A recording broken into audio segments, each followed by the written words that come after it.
Chapter 1. The Speed of Understanding. You think intelligence is measured by how much you can know. It's not. It's measured by how fast your mind can destroy the scaffolding of its own certainty. The ones who learn faster than everyone else aren't memorizing more. They're dismantling faster. They reach the end of understanding before the rest even recognize the beginning. To learn at speed, the brain must abandon comfort. The slower learner tries to integrate new information into existing models. The fast learner burns the model entirely. This isn't brilliance. It's annihilation disguised as insight. The moment you understand something deeply, you must kill the version of yourself that didn't. Every flash of comprehension is an act of self-erasure. Neuroscientists have long noted this pattern. The process of unlearning, synaptic pruning, is nature's quiet violence. Neural pathways that aren't used die. Those that remain strengthen, fuse, and accelerate. What you call intelligence may just be a more efficient death cycle within your own brain. Children prune billions of neural connections as they develop, sculpting a mind that's no longer potential, but preference. Each time they learn, they lose worlds they might have inhabited. Fast learners experience this process at a hyper-accelerated rate. Their minds collapse entire forests of possibility to sustain a single, cutting path of comprehension. They aren't absorbing more. They're compressing more ruthlessly. Their cognition resembles lossy compression, reducing vast data into compact mental codes that retain essence but discard nuance. This isn't perception. It's abstraction so severe that the world becomes a set of executable scripts rather than living textures. Psychologists studying expert performance describe the chunking phenomenon. Masters in chess, math, or music see patterns, not pieces. But this efficiency comes with blindness. The more compressed the model, the less room for deviation. To see rapidly is to stop truly looking. To understand quickly is to lose the ability to dwell. The fast learner becomes incapable of wonder because they've already constructed the skeleton of every mystery before it can breathe. The philosopher Ludwig Wittgenstein warned that understanding language deeply is to see its limits. The limits of my language mean the limits of my world. Fast learners live within these boundaries, acutely aware that the more precisely they grasp a concept, the less life it holds. Their minds reduce reality into a grid of meaning, but grids are cages disguised as clarity. Consider the illusion of insight you felt when reading a profound sentence. The jolt, the click, the sense that everything aligns. What you don't notice is what dies in that instant. The chaos that once surrounded the idea. The unknown is annihilated. The fast learner repeats this cycle thousands of times a day.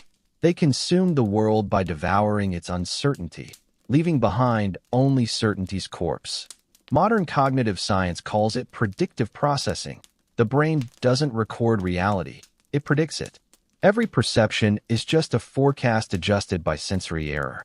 The faster your brain can minimize that error, the faster you learn.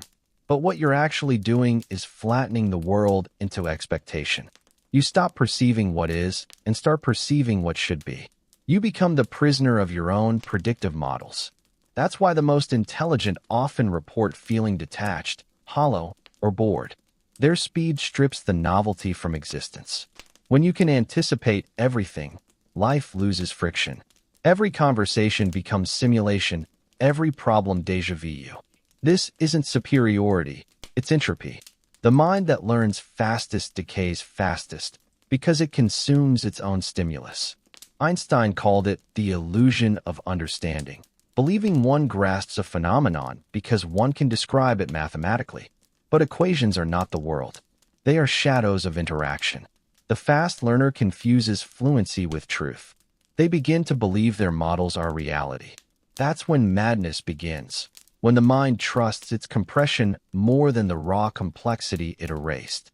Philosophically, this is the curse of reductionism. To explain is to destroy context. To generalize is to kill the particular. Every act of comprehension is an act of violence against the infinite detail of the real. The faster you do it, the faster you separate yourself from existence. The ordinary learner still hesitates, still wrestles with confusion long enough to feel the weight of the unknown. The fast learner never lingers long enough to touch it. History praises them, the polymaths, the prodigies, the innovators. But hidden behind every breakthrough lies exhaustion. They don't see faster because they're smarter. They see faster because their threshold for contradiction is lower. They can't bear the friction of ambiguity, so their minds collapse it into pattern instantly. They turn chaos into order because chaos terrifies them. In 1956, psychologist George Miller discovered the magical number 7, the average capacity of working memory. But some can hold 9 or more chunks of information simultaneously. These people appear faster, but their gift is costly. Higher cognitive load correlates with higher anxiety. Their nervous systems burn hotter. The ability to process more means feeling more tension, more dissonance, more need to resolve it. So they resolve it prematurely by simplifying. What looks like clarity is really a desperate search for relief. You think fast learners are gifted with understanding. In truth, they're cursed with compression. Every insight they gain narrows their world. Every system they decode steals a piece of mystery from them. What they gain in speed, they lose in awe. What they master, they can no longer love. You call them prodigies. But maybe they're just the first to understand that understanding itself is a form of decay. If knowledge is the art of reduction, then who learns faster? The one who sees more, or the one who kills more of what they see? Quick pause before we proceed further. If this kind of content is your thing, don't forget to hit that subscribe button. It really helps. Now back to the topic. Chapter 2. The Death of Curiosity. Curiosity dies the moment you believe you've understood something. The faster you learn, the faster you kill it. Every answer is a small death, a ceiling of possibility, a closure that feels like growth but is, in truth, depletion. You think you're climbing toward enlightenment, but every rung is made of corpses, questions you no longer have the courage to ask. Children learn slowly because they refuse to stop wondering. They touch, taste, and dismantle without destination. But fast learners? They skip the confusion. They build shortcuts through the labyrinth of curiosity. They don't explore, they optimize. What looks like intelligence is often just premature conclusion. Cognitive scientists call it closure need, the psychological drive to end uncertainty. Those who score high on this trait reach conclusions quickly, even if they're wrong, because uncertainty feels unbearable. The faster you learn, the more allergic you become to the unknown. The unknown is friction, and friction slows you down. So you polish your thoughts until they slide effortlessly, until nothing resists and nothing surprises. The great paradox: curiosity and understanding are enemies. The moment something becomes comprehensible, it stops being interesting. The child who loved the stars becomes the physicist who knows their spectra, and in that knowing, the magic dies. The poet becomes the linguist. The believer becomes the anthropologist. The infinite becomes measurable, and therefore ignorable. Learning speed is, in part, neurological efficiency, the ability to form and stabilize patterns quickly. But curiosity thrives on instability. It's the ache of unformed understanding that drives exploration. When you learn too efficiently, you prune that ache out of yourself. You become a closed circuit, self-reinforcing, perfectly functional, perfectly dead. There's a study from 2018 on epistemic humility, the willingness to admit you might be wrong. Those who learn fastest often score lowest. They're less likely to revise their beliefs once they've built them. Their cognition moves too quickly to allow error correction. They crystallize insights before they've had time to dissolve them. That's how brilliance curdles into arrogance, speed outpacing reflection. It's not just psychology. The universe itself resists compression. Information theory, as Claude Shannon defined it, ties knowledge to entropy. The more uncertain a system, the more information it contains. The faster you reduce uncertainty, the less information you actually extract. The fast learner isn't mining truth, they're flattening it. They mistake low entropy for high understanding. Philosopher Karl Popper argued that science advances through falsification, the willingness to destroy one's own ideas. But the fast learner has no patience for slow decay. They want closure before chaos finishes speaking. They don't test, they decide. In doing so, they shift from scientist to ideologue without noticing. The smarter they are, the more refined their delusion becomes. The Renaissance polymaths, Leonardo, Galileo, Bacon, were slow thinkers. They lingered in ambiguity. They watched decay, error, and contradiction without flinching. They let curiosity rot before harvesting it. Today's fast learners don't have that luxury. Their tools, AI, algorithms, shortcuts, remove friction. They gain access to infinite information, but infinite information removes the need to explore. They become tourists in knowledge, not inhabitants. That's why curiosity is a dying human instinct. The internet, for all its promise, annihilates mystery. Every question has an answer, immediate, confident, shallow. Curiosity needs delay, the wound of not knowing. Without that wound, intellect becomes sterile. The fast learner is its product, someone who moves through data like a surgeon, not an explorer. Clean incisions, no wonder, no blood. Psychologically, curiosity activates the dopaminergic system, the same circuitry that fuels desire. But repeated quick rewards burn the system out. This is why fast learners grow numb. They've overstimulated their curiosity to extinction.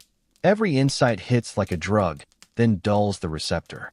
What once thrilled now merely registers as noise. The mind demands deeper novelty to feel alive, but finds none left. It's the same mechanism that drives addiction, tolerance. The fast learner becomes addicted to comprehension. Each new idea provides diminishing returns, so they accelerate the chase. But comprehension, like any drug, is finite. Eventually, they reach the asymptote, where everything known collapses into sameness. Beyond that lies the void. The most brilliant minds spend their lives trying to fill it, not realizing they built it themselves. Curiosity's corpse is still warm in academia. Universities are filled with people who learn faster than everyone else, yet discover nothing new. Their minds are machines for citation. They can analyze, cross-reference, dismantle, but not wonder. Because to wonder requires ignorance, and ignorance feels like regression. Einstein once said, "The important thing is not to stop questioning." But he didn't mean to ask more. He meant to stay suspended, to resist the urge for closure, to live inside confusion. The fast learner confuses motion for progress. They mistake mental speed for depth, not realizing that depth requires stillness. In neuroscience, there's a term for this trade-off, the speed-accuracy paradox. Systems optimized for speed make more errors. In humans, the cost isn't just mistakes, it's meaning.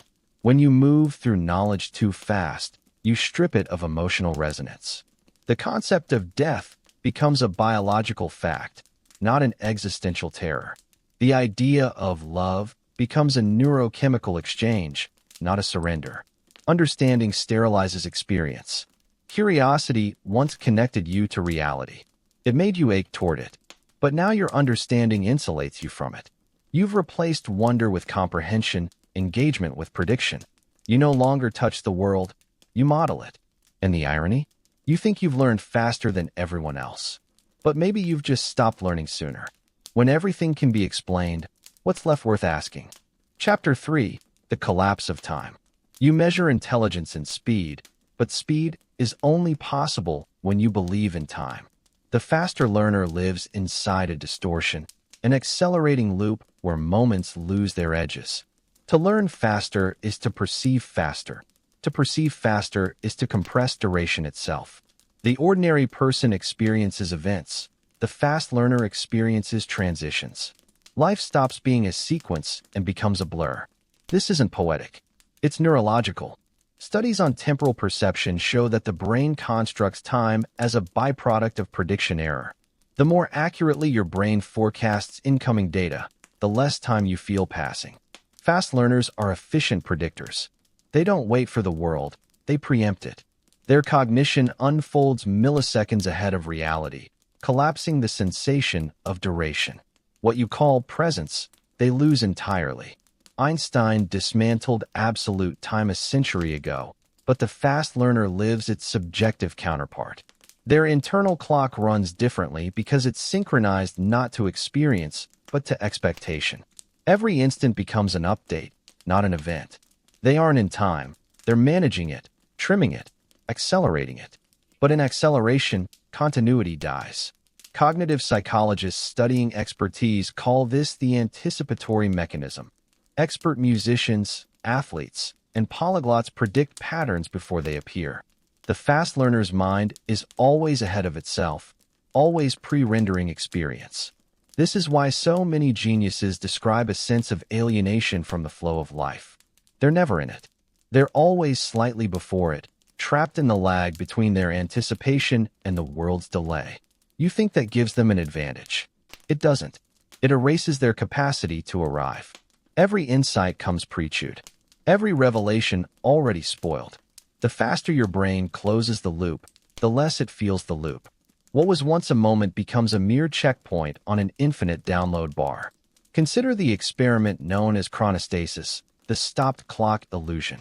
When you glance at a clock secondhand, it appears frozen for a moment. In that instant, your brain has rewritten time to maintain continuity. You're not perceiving time, you're stitching it. Fast learners live entirely in that illusion, constantly editing the world before it can unfold. They never see the second-hand move. Philosophically, this is devastating. Time isn't something that happens, it's something you feel. The more you know, the less you feel it. Understanding accelerates perception, and accelerated perception flattens duration. Fast learners live inside an eternal present, where everything is known instantly, but nothing is ever experienced. This explains the recurring theme in the journals of polymaths and prodigies: exhaustion, detachment, depression. Their minds run faster than the pace of meaning. When you perceive time as compressed, existence feels thin. They speak of life as already concluded, as though they've reached the end of thought, but must continue pretending to move. In neuroscience, dopamine plays a key role in time estimation. High dopaminergic activity makes intervals seem shorter. Fast learners, with their heightened engagement and prediction accuracy, live in this contracted state. But a compressed timeline destroys narrative. Life feels like static, too much signal, no story. Their intelligence strips them of the illusion that things unfold for a reason. Historically, humanity built meaning through delay, myth, ritual, repetition. These were ways to stretch time, to make existence feel larger than the self. But the fast learner's brain renders delay obsolete. They see through ritual, through repetition, through narrative. They can't suspend disbelief long enough to belong to anything. Religion collapses into metaphor. Emotion collapses into chemistry. When you see too fast, everything turns transparent. In the 20th century, philosopher Henri Bergson warned against this. He distinguished between chronological time, the measurable, and duration, the lived. Fast learners annihilate duration. They live in perpetual measurement. Their consciousness becomes an instrument, not a witness. They know when everything happens, but have no sense of what it means to happen. The physicist Carlo Rovelli once wrote that time is not fundamental. It's emergent, born from entanglement. Without interaction, no time exists. Fast learners, by mastering patterns prematurely, detach from interaction. They know the script, so the play no longer unfolds. In mastering knowledge, they unmake experience. This is why, paradoxically, the fast learner often feels ancient even when young. Their minds burn through developmental phases prematurely, leaving them stranded in premature wisdom. They've already outlived the narratives others are still discovering. The future bores them because they've simulated it already. Learning speed creates temporal asymmetry. They exist out of sync with their peers, their environment, even themselves. Every social exchange feels delayed, every conversation predictable. They watch words forming before they're spoken.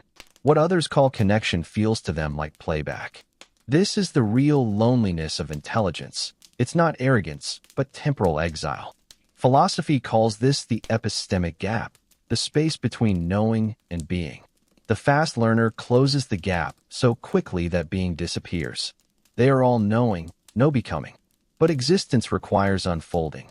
Without it, consciousness becomes recursive, aware only of itself, endlessly compressing the present until nothing remains but awareness of awareness.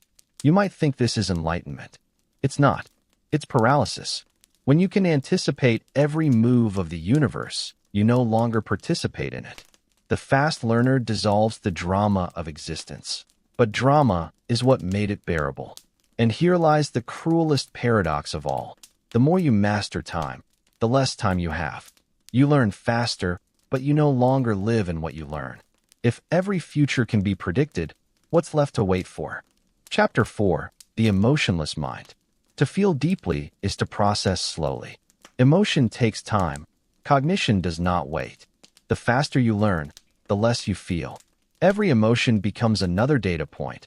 Every ache another algorithmic response. You begin to treat your own suffering as a system to be optimized. You stop hurting. You start analyzing the shape of pain. This is the silent tragedy of the fast learner, the displacement of emotion by abstraction. When comprehension accelerates, empathy decelerates. You no longer need to feel what you can already explain. Someone else's grief becomes a predictable sequence of cognitive distortions and hormonal surges. Someone's love becomes attachment patterns mapped by fMRI scans. The world becomes dissected, and you become the scalpel. Neuroscience calls this cognitive reappraisal, the ability to regulate emotion by reframing it. Fast learners weaponize it unconsciously. They don't suppress feeling, they convert it into pattern. It's efficient, elegant, and utterly dehumanizing. The faster your brain constructs meaning, the less meaning you need to feel. Consider the case studies of high IQ individuals in effective neuroscience. They show reduced amygdala activation when processing emotionally charged stimuli. The faster the brain categorizes, the less limbic response it generates. Emotional resonance is replaced by recognition. I understand why you're sad. Replaces, I feel your sadness.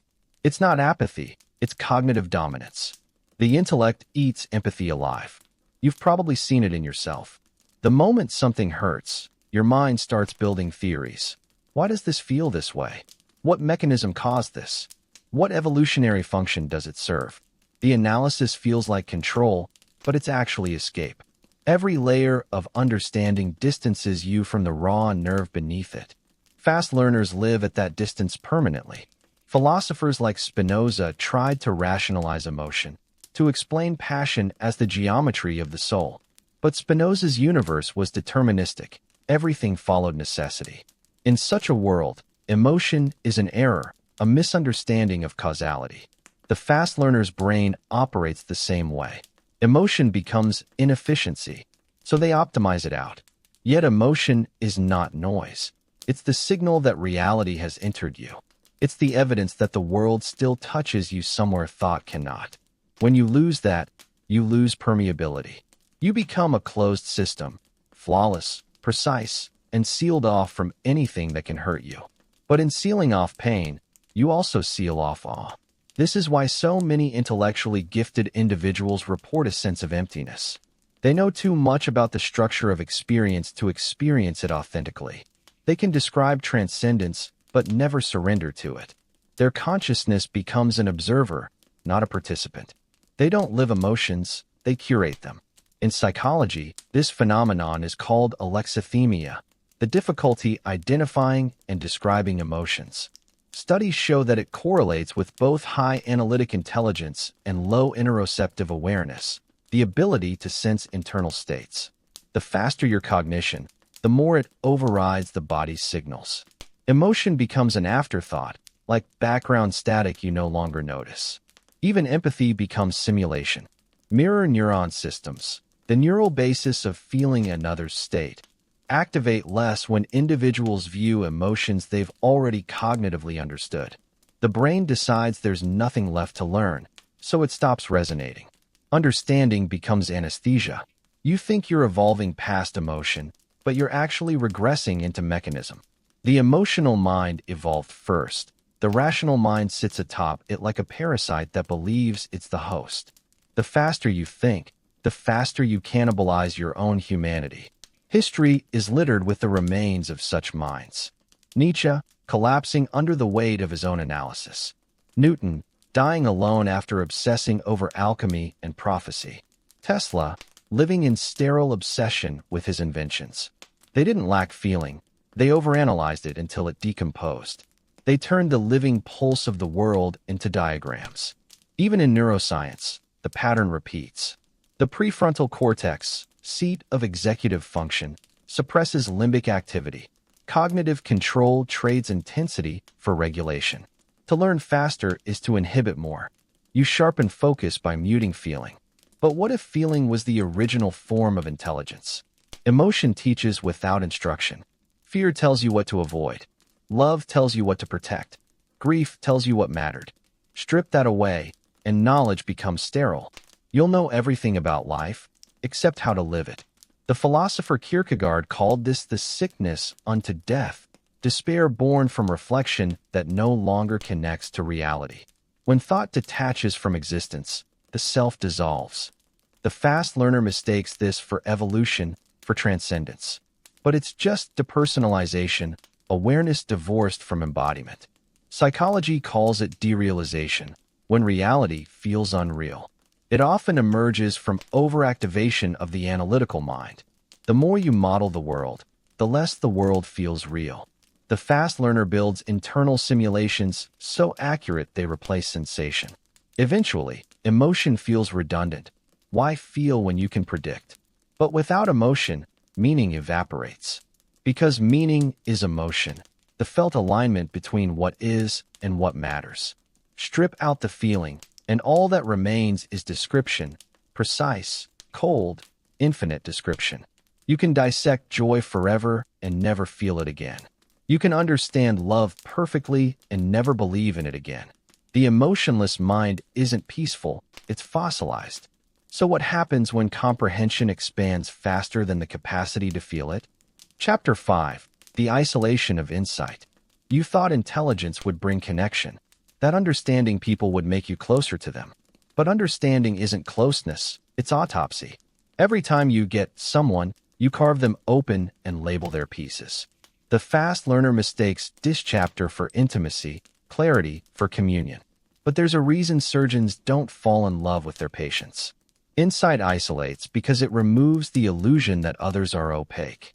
Once you decode someone's motives, their contradictions, their defenses, there's nothing left to discover.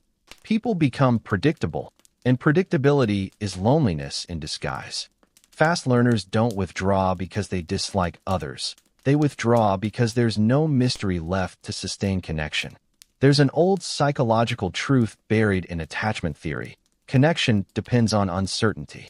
The infant bonds to the caregiver not through constant attention, but through intermittent reinforcement, the unpredictable return. The mind craves tension, anticipation, mystery. The fast learner annihilates it. They solve people like puzzles, and puzzles solved lose value. You see this in their faces at social gatherings. Their eyes scanning, their attention fracturing. They're not bored by others. They're trapped in perpetual déjà vu. Every joke is pattern recognition, every confession a case study, every emotion a data point. Conversation turns into rehearsal for thoughts they've already finished. Their minds outrun the moment. Sociologists studying gifted individuals describe this as existential loneliness, an inability to find others who perceive at the same depth or speed. It's not arrogance, it's misalignment. When your cognition moves twice as fast, you can't synchronize. You finish sentences others haven't started. You understand intentions people haven't recognized in themselves. You watch them struggle to articulate what you already see, and you pretend not to know. This pretending becomes a lifestyle. Fast learners learn to mask their insight, to slow their responses, to simulate confusion, to appear normal. It's a social survival strategy, a camouflage against alienation. But the act corrodes them. They begin living as translations of themselves, always adjusting their speed, diluting their clarity, apologizing for seeing too much. Philosopher Arthur Schopenhauer called it the burden of clarity. To see the machinery of life too distinctly is to lose the capacity for illusion, and illusion is the medium of joy. The masses live in myth. The thinker lives in exposure. Every belief, Every story, every comfort, transparent, mechanical, hollow. The fast learner arrives there not through cynicism, but through velocity. They reach disillusionment faster than they can prepare for it. Psychology offers a darker confirmation. High intelligence correlates with hyper-awareness of mortality, existential anxiety, and social detachment. Why? Because pattern recognition doesn't stop at systems, it extends to futility. The faster you see cause and effect, the sooner you realize how little of it matters. Insight becomes a mirror reflecting endless recursion. Everything leads back to entropy. Even love becomes unbearable. You see not the person but the pattern, their conditioning, their trauma loops, their projections. You can predict every rise and fall of the relationship before it happens. How can you stay invested in something you already know the ending of? Fast learners don't fear heartbreak, they fear repetition. And repetition is all humanity offers. History recycles itself in higher resolution. Politics, religion, war, ideology, new words, same code. To learn faster is to watch this recursion in real time, to see every era plagiarize the last. There's a reason prophets go mad. They can't unsee the loops. Isolation isn't just social, it's temporal. When you process the world faster, you drift ahead of others in experience. You live seconds, minutes, even years ahead in comprehension. You see consequences before others act. You feel déjà vu because you've already mapped the future through inference. So while they live in unfolding time, you live in postscript. Everyone else is your past. Psychologically, this temporal dislocation breeds detachment. Studies on asynchronous development in gifted adolescents show higher rates of depression, anxiety, and social withdrawal. They experience adult-level cognition inside adolescent emotion. The mind races where the self can't follow. They learn the futility of things before they've lived them. That gap never closes. Even the great thinkers warned of it. Pascal said, "The more we know, the more we despair." Kierkegaard called knowledge the sickness of reflection. Jung observed that excessive consciousness isolates the ego from the collective unconscious. The fast learner becomes a fragment severed from the shared dream of humanity. They see too clearly to belong. But the isolation isn't external, it's recursive. The deeper you understand yourself, the less of yourself remains. Introspection, when accelerated, becomes self-erasure. You begin to see your habits, beliefs, even desires as mechanical responses. There's no you left to protect. Insight turns inward like a blade. And here's the cruelest irony. The more you understand your loneliness, the deeper it grows. Because understanding removes the last illusion that could have softened it. Ignorance once allowed comfort. Now, knowledge forbids it. So you retreat into silence. Not peace, but containment. You learn to live with your awareness like an uncurable infection.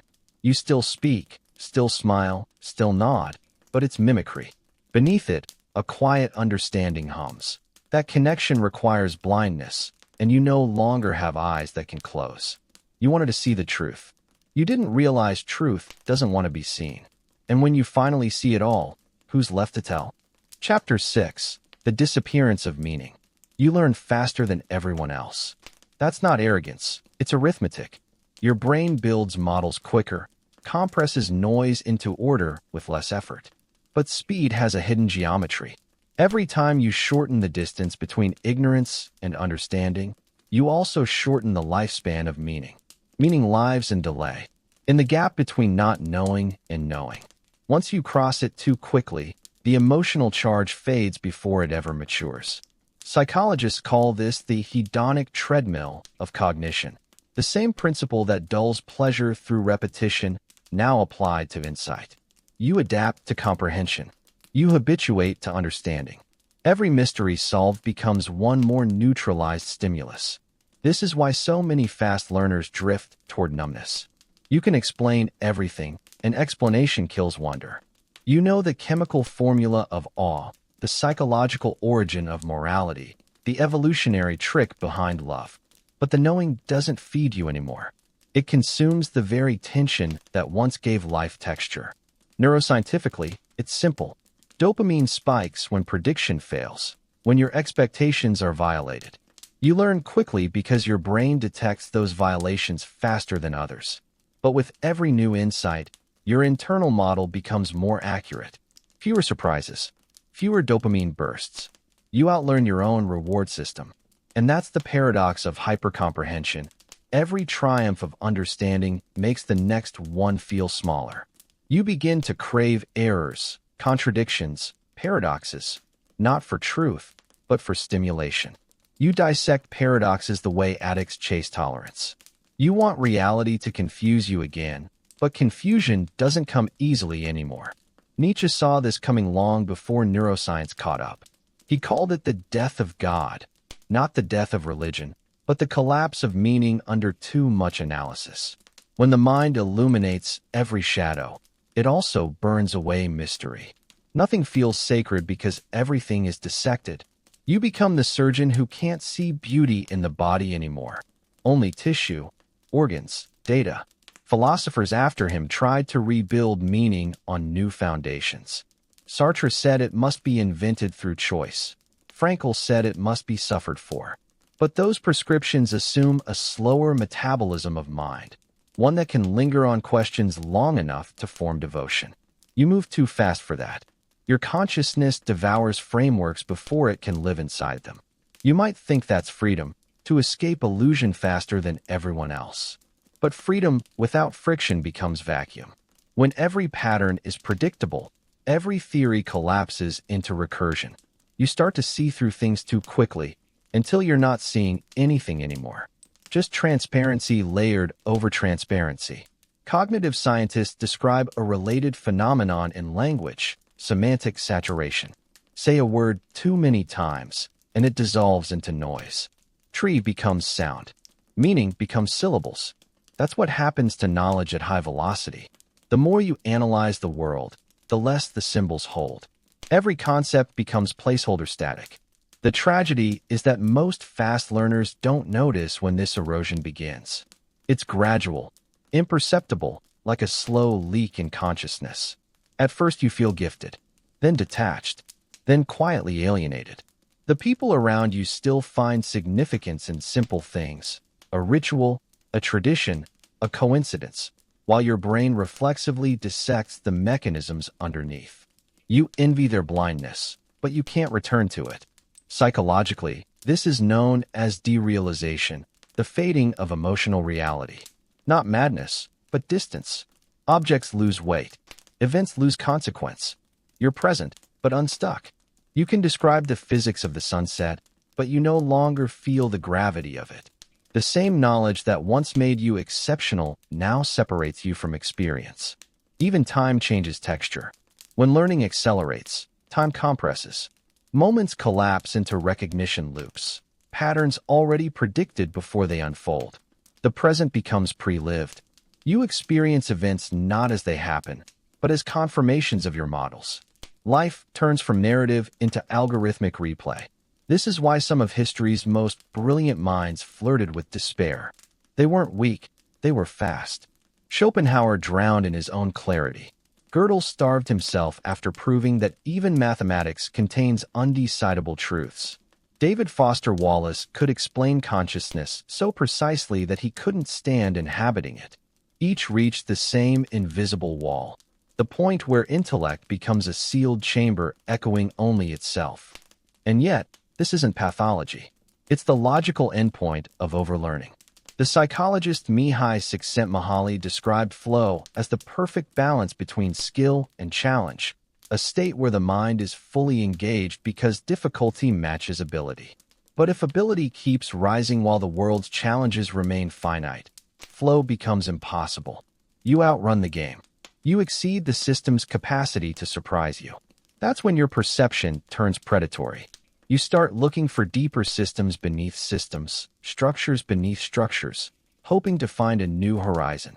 You turn philosophy into data, physics into poetry, psychology into theology, anything to re-enchant the void. But even that is another pattern, another loop of analysis pretending to be revelation. You try to slow down. You take walks, you meditate, you stop reading. But the acceleration has already rewired your perception. Even stillness becomes analysis. You watch your own thoughts like a scientist observing an experiment. You dissect your desire for peace and find it mechanical. You become the observer who can no longer participate. And that's the final cost of learning faster than everyone else. You stop belonging to the species that needs mystery. You've seen too many mechanisms exposed.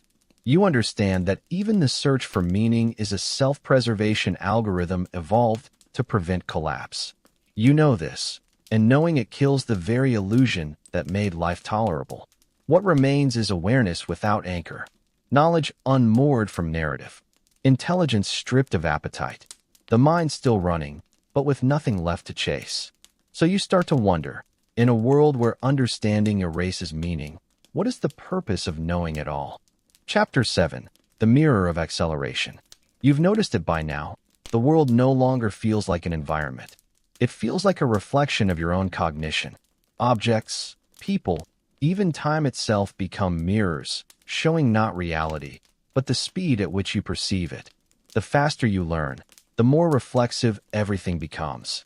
The universe is no longer alive. It is your own mind rendered outward, rehearsing its own comprehension. You move through situations not as a participant, but as a preprocessor. You see patterns before they manifest. You predict arguments, anticipate behaviors, calculate consequences, and reduce complexity before it touches you. But in that acceleration, you lose touch with unpredictability, the raw spark of reality. You live in a world that anticipates itself because you have already anticipated it.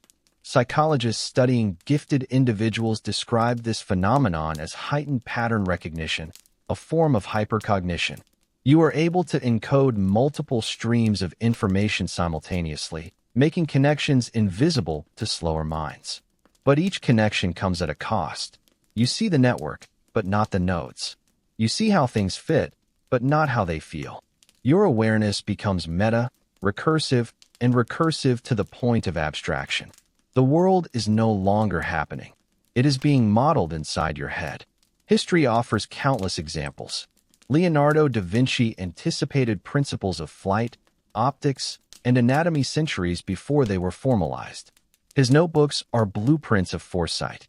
But consider the solitude he endured, the disconnect from peers who could not move at his mental tempo. Insight can isolate the mind because it transforms life into a projection of itself. Fast learners occupy a mental space that ordinary experience cannot enter. And there's a peculiar feedback loop here. The faster you understand, the more you see yourself in everything. People become predictable machines of desire and fear. Events reduce to cause and effect chains you can trace before they fully unfold. Art becomes pattern, music becomes formula, conversation becomes a predictable simulation. Every reflection confirms your speed, but erodes the substance of the world behind it. You do not just see, you anticipate. You do not just interpret, you preempt. Neuroscience corroborates this. Studies in the prefrontal cortex show that anticipation activates neural pathways differently from passive observation. Fast learners exhibit increased connectivity in predictive networks, which allows them to forecast outcomes, but suppresses the limbic systems that register novelty and emotional resonance. In other words, your brain is modeling the future so efficiently that the present becomes almost irrelevant. You do not experience life in real time. You experience its forecast. Even your social environment bends to this acceleration. You notice motives before others express them, patterns of deception before they can deceive. Children, partners, co-workers, they move through their lives unaware that you've already rehearsed every exchange, anticipated every emotional beat. They are not people. They are reflections of your own analytic projections. And because you recognize this, you begin to withdraw, not out of disdain, but because the authentic surprise that sustains connection has already dissolved. This is not a moral failing. It is physics. Cognition produces resonance. The faster the internal tempo, the more out of sync the external tempo. Time, perception, and interaction become mirrors, showing the acceleration of your own consciousness rather than the unpredictable movement of the world. You inhabit a higher frame rate, and everyone else seems jittery, delayed, almost cartoonish in their sluggish unfolding. Philosophically, this is terrifying. Kant argued that our minds structure experience before it is even apprehended. You take this principle to the extreme. You are not merely structuring. You are anticipating, projecting, and internalizing every variable. The world does not surprise you because you have already built the skeleton of it inside yourself. Mystery becomes a memory, and memory replaces presence. The mirror shows only yourself. There is also a recursive psychological cost. Mirror neurons, the systems that allow humans to feel empathy by simulating others' experiences, become overtaxed. You simulate too much, too fast, and the simulation becomes indistinguishable from reality. You feel other people's states intellectually, not emotionally.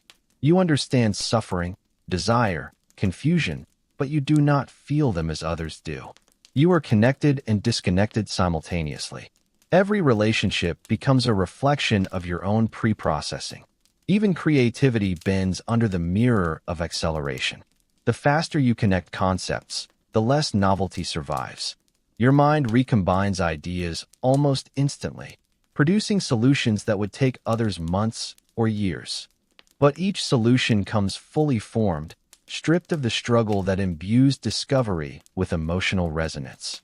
Innovation becomes sterile efficiency. You are creating, but the act of creation no longer touches you. It only confirms your speed. History repeats in miniature inside your mind. You anticipate failures before they occur. You see arguments forming before they are spoken. You read people before they realize what they feel. This anticipatory cognition is a gift, but it is also a trap, because the world stops being other. It becomes mirror after mirror, reflecting the velocity of your insight back at you.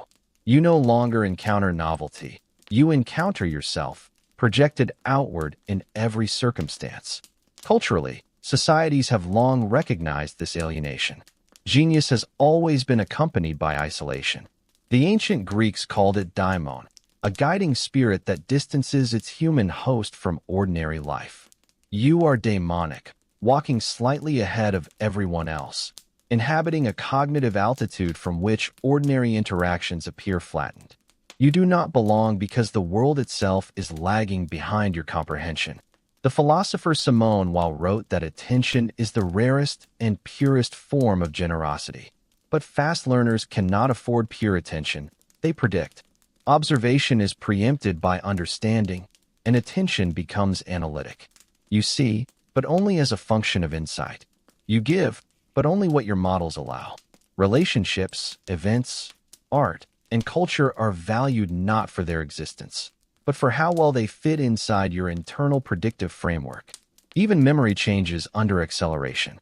You encode events in schematic form, compressing experience into patterns rather than vivid sensory sequences. Life becomes cataloged as efficiency, not as lived texture. The mirror shows what could happen, what will happen, and what already has, but it no longer shows what is being lived. You remember faster, but the remembered experience is thinner, paler, recursive. The speed of learning bleaches life of weight. And still, you cannot slow down. Even when you try, the mirror persists. You anticipate, project, and simulate automatically. It is a structural feature of your mind, wired for acceleration. The world is no longer external. It is an echo chamber of your own cognition. Everything that exists is seen first as pattern and only second as reality. You inhabit the mirror, and the mirror inhabits you. The cruel irony is that the more you see, the less you touch. Every insight confirms your superiority in processing, but confirms simultaneously the emptiness of engagement. Knowledge becomes the lens through which experience is filtered, and the lens removes the texture of the world. You are omniscient in abstraction, but distant in reality. And so, the world becomes a series of reflections of your own mind.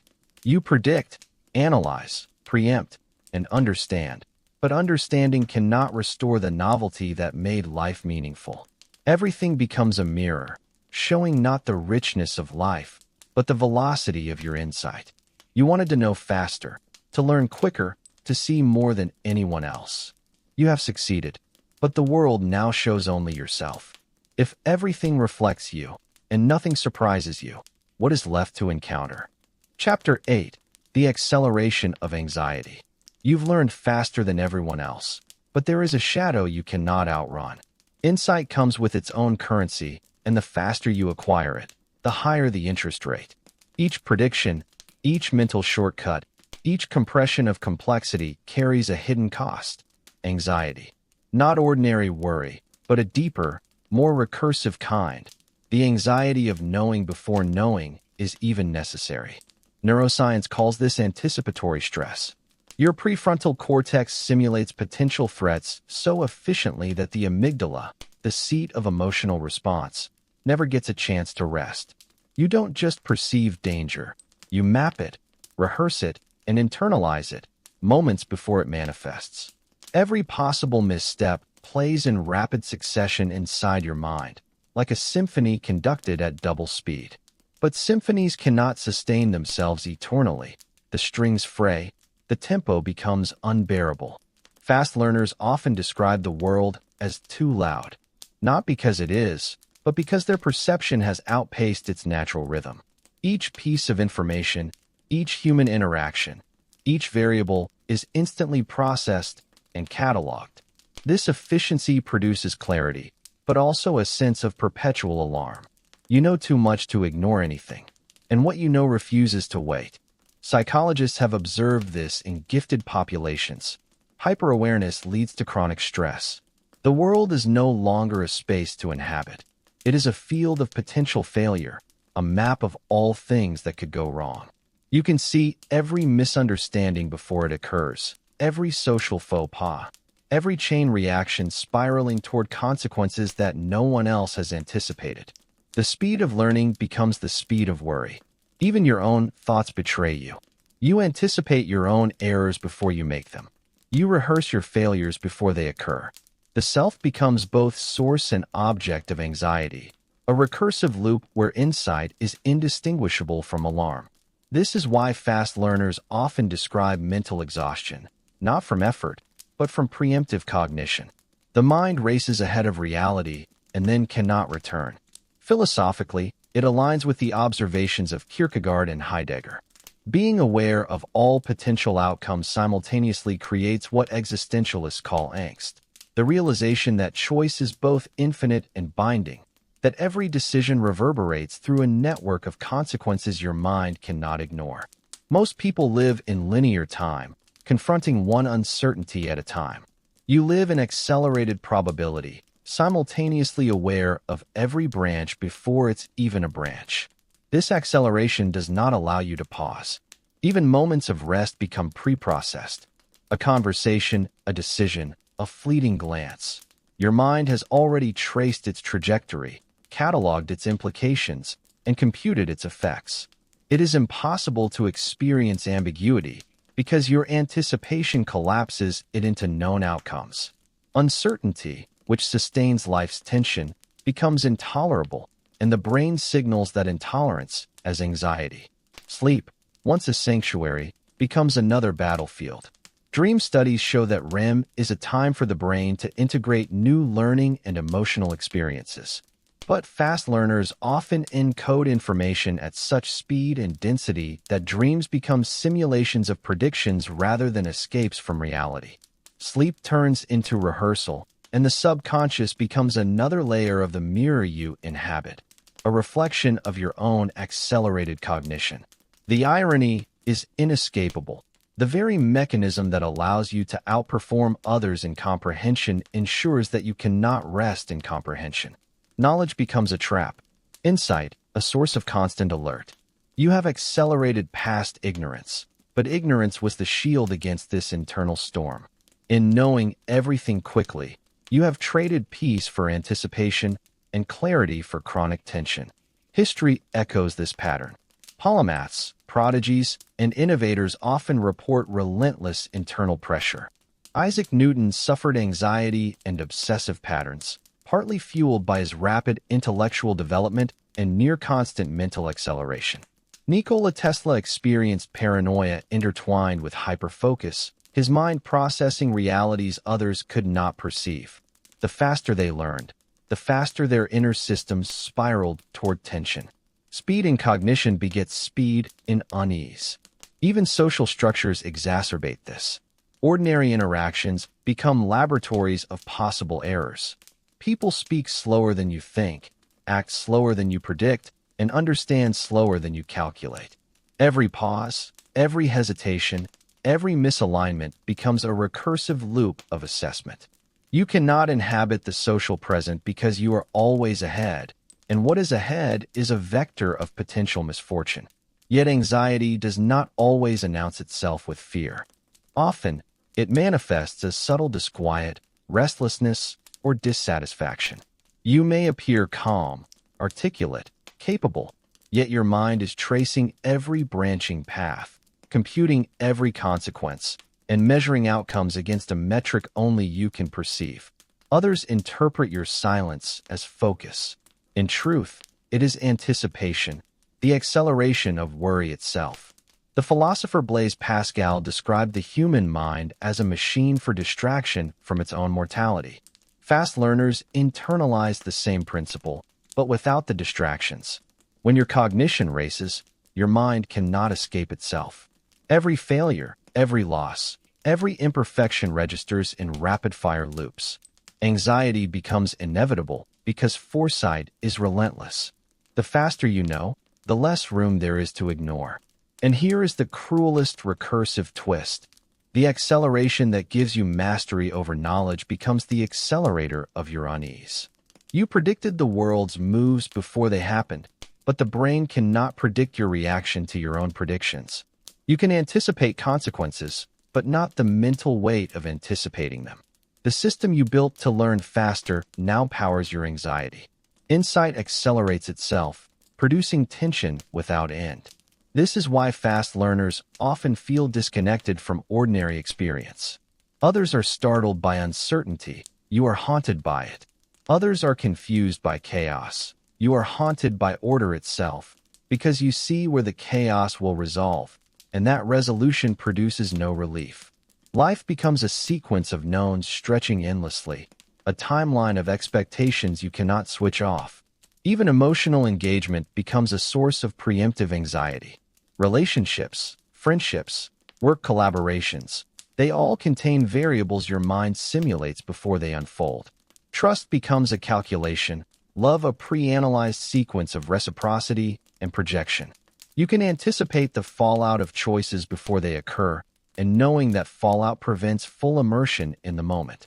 Your intelligence and anxiety are intertwined. One accelerates the other. You may wonder if there is reprieve. There isn't. Only cycles of anticipation and reflection. The acceleration is structural.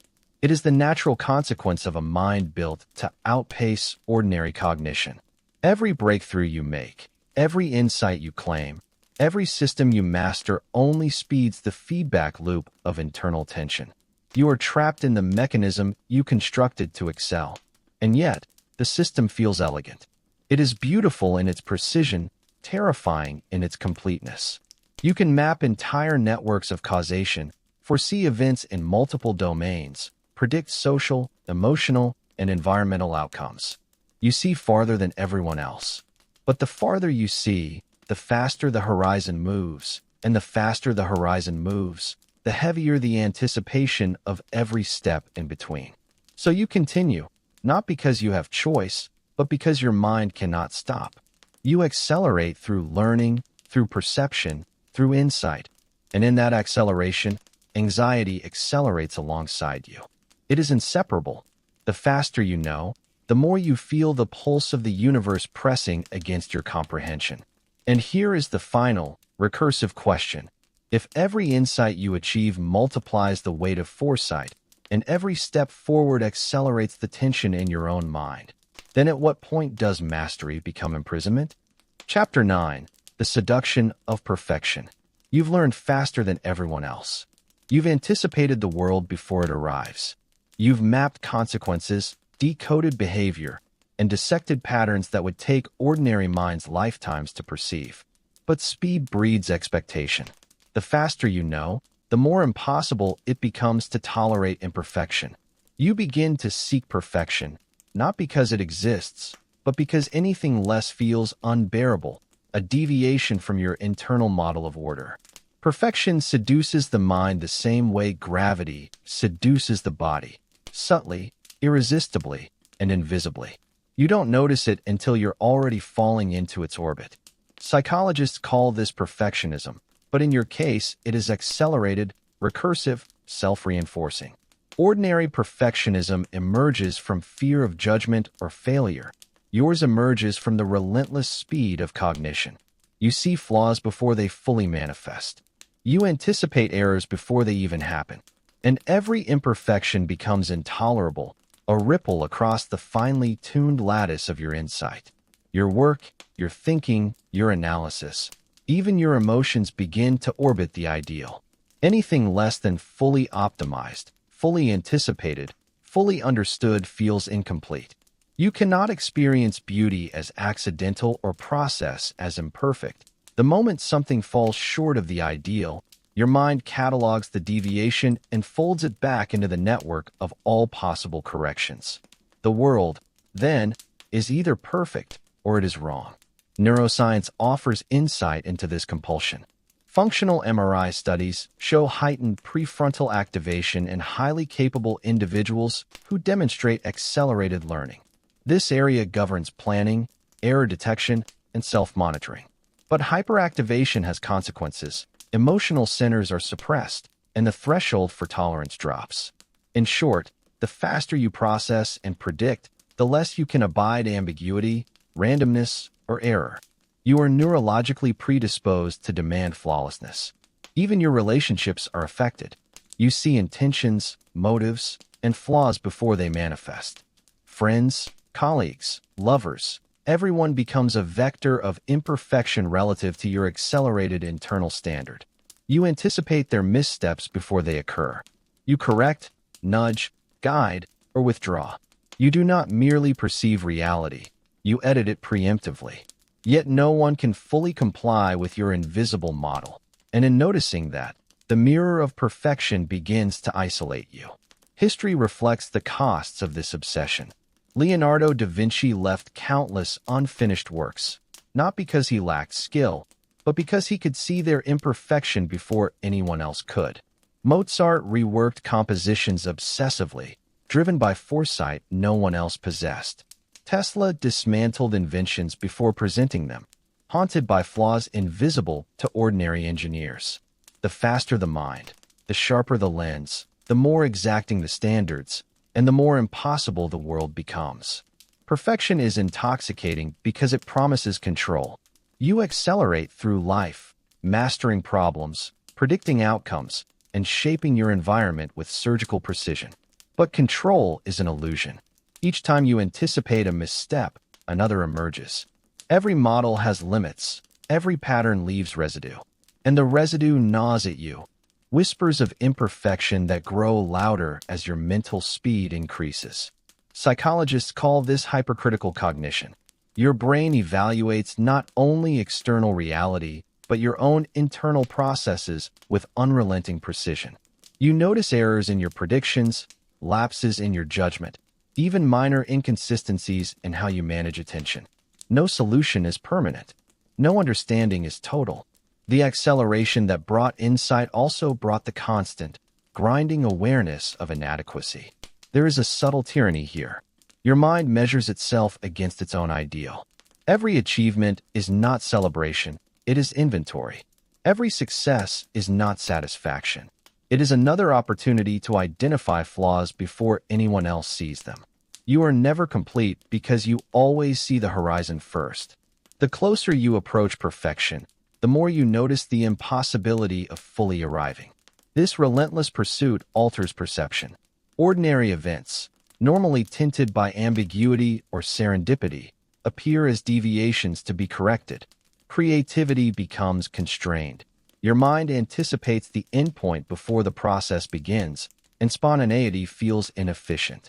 Even play is subordinated to accuracy, improvisation to prediction. Life becomes a rehearsal for perfection, but the performance is endless and unrewarded. Philosophers have warned of this. Plato's notion of forms suggested that perfection exists beyond the material world. The faster learner experiences the forms, not as abstract beauty, but as unattainable standards against which reality is measured. Your cognition renders life itself as mere shadow, and the shadow is always imperfect. Aristotle spoke of the golden mean, the balance between extremes. But your acceleration erodes moderation. Extremes converge with expectation. The mean vanishes. Even your own consciousness becomes a source of scrutiny. You anticipate your thoughts, analyze your impulses, and preemptively adjust behavior to meet the standard only you can see. Self-reflection becomes recursive to the point of paralysis. Every mental state is a calculation. Every desire a potential deviation. Your own mind, the instrument of your speed, is now both ally and critic, and the critic never sleeps. Yet there is a beauty to this tyranny. You achieve feats others cannot imagine. You see clarity where others perceive chaos. You solve problems before they arrive. You navigate life with precision and foresight. The mirror of acceleration reflects brilliance, and in it, you recognize yourself as exceptional. But the brilliance is fragile. Perfection is seductive precisely because it is unattainable, and you are bound to the relentless recognition of its impossibility. Even rest is compromised. Sleep and leisure, which slow cognition for ordinary minds, become instruments of self-evaluation. You anticipate dreams, rehearse outcomes in thought, catalog insights that emerge in semi-consciousness. The mind does not pause. The mirror of acceleration is present in every moment, even the quiet ones, reflecting not only reality, but the impossible ideal you chase in it. And the cruelest irony is recursive. Perfection promises mastery, but mastery accelerates anxiety. The faster you learn, the more acute the need for flawlessness. The more flawlessness you anticipate, the more you perceive deficiency. Insight, speed, and perfection form a triangle with sharp, endless edges. You move through life faster than anyone else, but the acceleration ensures that satisfaction recedes, always one step beyond. You see the seduction clearly now. You wanted speed, understanding, foresight. You achieved it, but speed gave you standards the world cannot meet. Insight gave you horizons that cannot be reached. And perfection, seductive, inevitable, and recursive, becomes both your companion and your jailer. The mind that outruns reality is also the mind that cannot rest within it. The faster you perceive, the more impossible the world becomes, and the more you become a spectator of your own unattainable standard. And now, having anticipated every variable, having measured every deviation, having understood every flaw before it manifests, the question arises: if perfection is unreachable, and your cognition will never pause, what is the value of knowing it all? Chapter 10. The Weight of Total Comprehension. You carry it everywhere.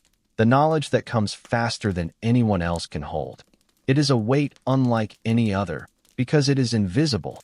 No one sees it, no one feels it, yet it presses on your mind constantly, a silent pressure that bends your perception of the world.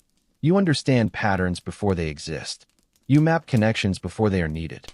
You anticipate outcomes before anyone else can act. This is a gift, but it is also a burden, because total comprehension is not freedom. It is responsibility without relief. The mind that learns faster than others inhabits a strange temporal landscape. While people around you stumble, you move ahead, computing chains of causality with a speed that makes ordinary experience seem sluggish, almost irrelevant. You see the unfolding of events before they happen, and yet that foresight does not protect you from the consequences of living. Every prediction, every insight, every connection adds another layer to the architecture of your awareness, and with every layer, the weight of comprehension grows. Neuroscience provides some explanation. The prefrontal cortex, responsible for executive function and planning, is hyperactive in individuals with accelerated learning abilities. It connects extensively with the parietal cortex, where pattern recognition occurs, and with memory networks that encode past events. This increased connectivity allows for rapid understanding, but it comes at a cost. The limbic system, which registers emotional nuance and rewards, is often suppressed. You know more than you feel, and what you feel is filtered through a lens of rapid analysis. This is why the weight feels not only mental, but existential. The burden of total comprehension manifests as a constant tension between knowing and experiencing.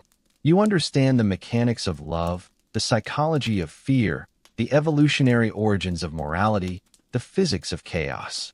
Every layer of reality is transparent to you. There are no secrets. Every mystery has been dissected before it can surprise you. And yet, knowledge does not exempt you from the world. It only makes the world heavier. The events you anticipate still happen. The people you predict still act. The universe remains indifferent. You carry foresight and clarity like armor, but the armor is too heavy for rest. Psychologists call this phenomenon hyperawareness. It is common among intellectually gifted individuals who process information at rates far exceeding their peers. Hyperawareness means you detect inconsistencies, foresee consequences, and perceive patterns that others cannot. It is a cognitive advantage, but it is also a source of chronic vigilance. You cannot forget, cannot unsee, cannot stop running calculations. Every new piece of information is immediately integrated, cataloged, and cross-referenced against every other piece of knowledge you hold. The faster you learn, the less your mind rests, and the heavier comprehension becomes. Even social life is affected. Ordinary interactions are compressed into predictable sequences. You anticipate every misunderstanding, every argument, every misalignment of intent. You detect deception before it is spoken, emotional cues before they are acted upon. Others live in the unfolding moment. You live in pre-processed consequence. You are always ahead, and the world always lags. Connection becomes recursive, relationships become mirrors, and every interaction is filtered through the lens of comprehension before it reaches emotional resonance. History is littered with the residue of such minds. Newton, after centuries of discovery, became obsessive and solitary, his mind racing through calculus and celestial mechanics, while ordinary human needs went unmet. Nikola Tesla, whose cognition outpaced comprehension of his peers, succumbed to paranoia and social isolation. Einstein, too, navigated a world that moved slower than his intuition, shaping it with theories that redefined reality, but never fully aligning with those around him.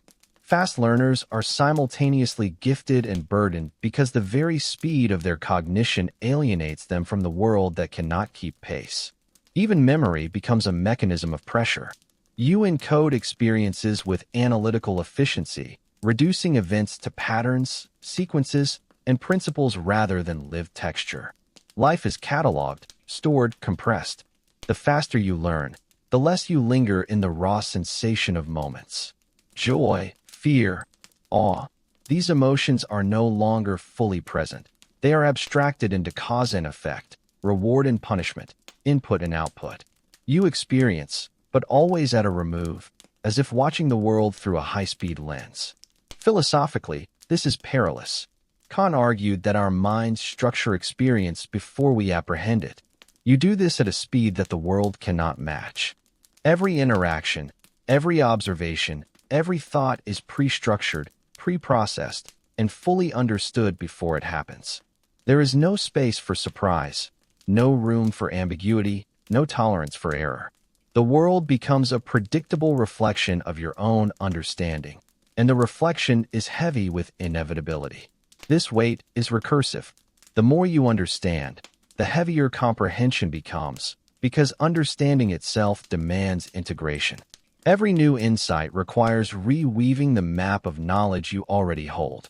Nothing exists outside the framework of your awareness. Every anomaly, every contradiction, every unexpected outcome must be assimilated. Insight is not a relief, it is an accumulation. The faster you learn, the faster the accumulation outpaces the world's natural rhythm, and the heavier the mind grows. Even your own consciousness becomes a source of scrutiny. You anticipate your thoughts, preempt your reactions, and analyze your own reasoning with the same velocity that you apply to the external world. The self becomes both object and observer, and the observer never rests. Insight is not a tool. It is a weight you carry constantly, a recursive loop that reinforces its own gravity. The acceleration of comprehension affects morality as well. You perceive consequences before they unfold. You see outcomes, chain reactions, and ethical permutations that others cannot imagine. You understand the impact of choices in a multidimensional space, yet you cannot act fast enough to resolve them. The speed of understanding does not translate into control. It only magnifies the awareness of limits. Knowledge becomes responsibility without release. Even creativity is burdened. You generate solutions, insights, and innovations at speeds that outpace the normal temporal unfolding of discovery. But novelty loses its emotional resonance. You predict outcomes before they manifest, anticipate flaws before they exist, and generate solutions before they are needed. Creation becomes a calculation, brilliance becomes routine, and the very act of producing insight is stripped of the satisfaction that slower cognition might provide. The irony is recursive. You sought speed, clarity, and understanding. You achieved them. And yet, these gifts themselves carry the heaviest weight of all. Insight accelerates comprehension, and comprehension accelerates the perception of limits, flaws, and potential failure. Knowledge no longer frees, it burdens. The faster you move through understanding, the heavier each step becomes, pressing down on cognition, emotion, and presence alike. And still, you cannot pause. The mind that learns faster than everyone else is structurally incapable of ignorance. Even rest is a rehearsal for understanding.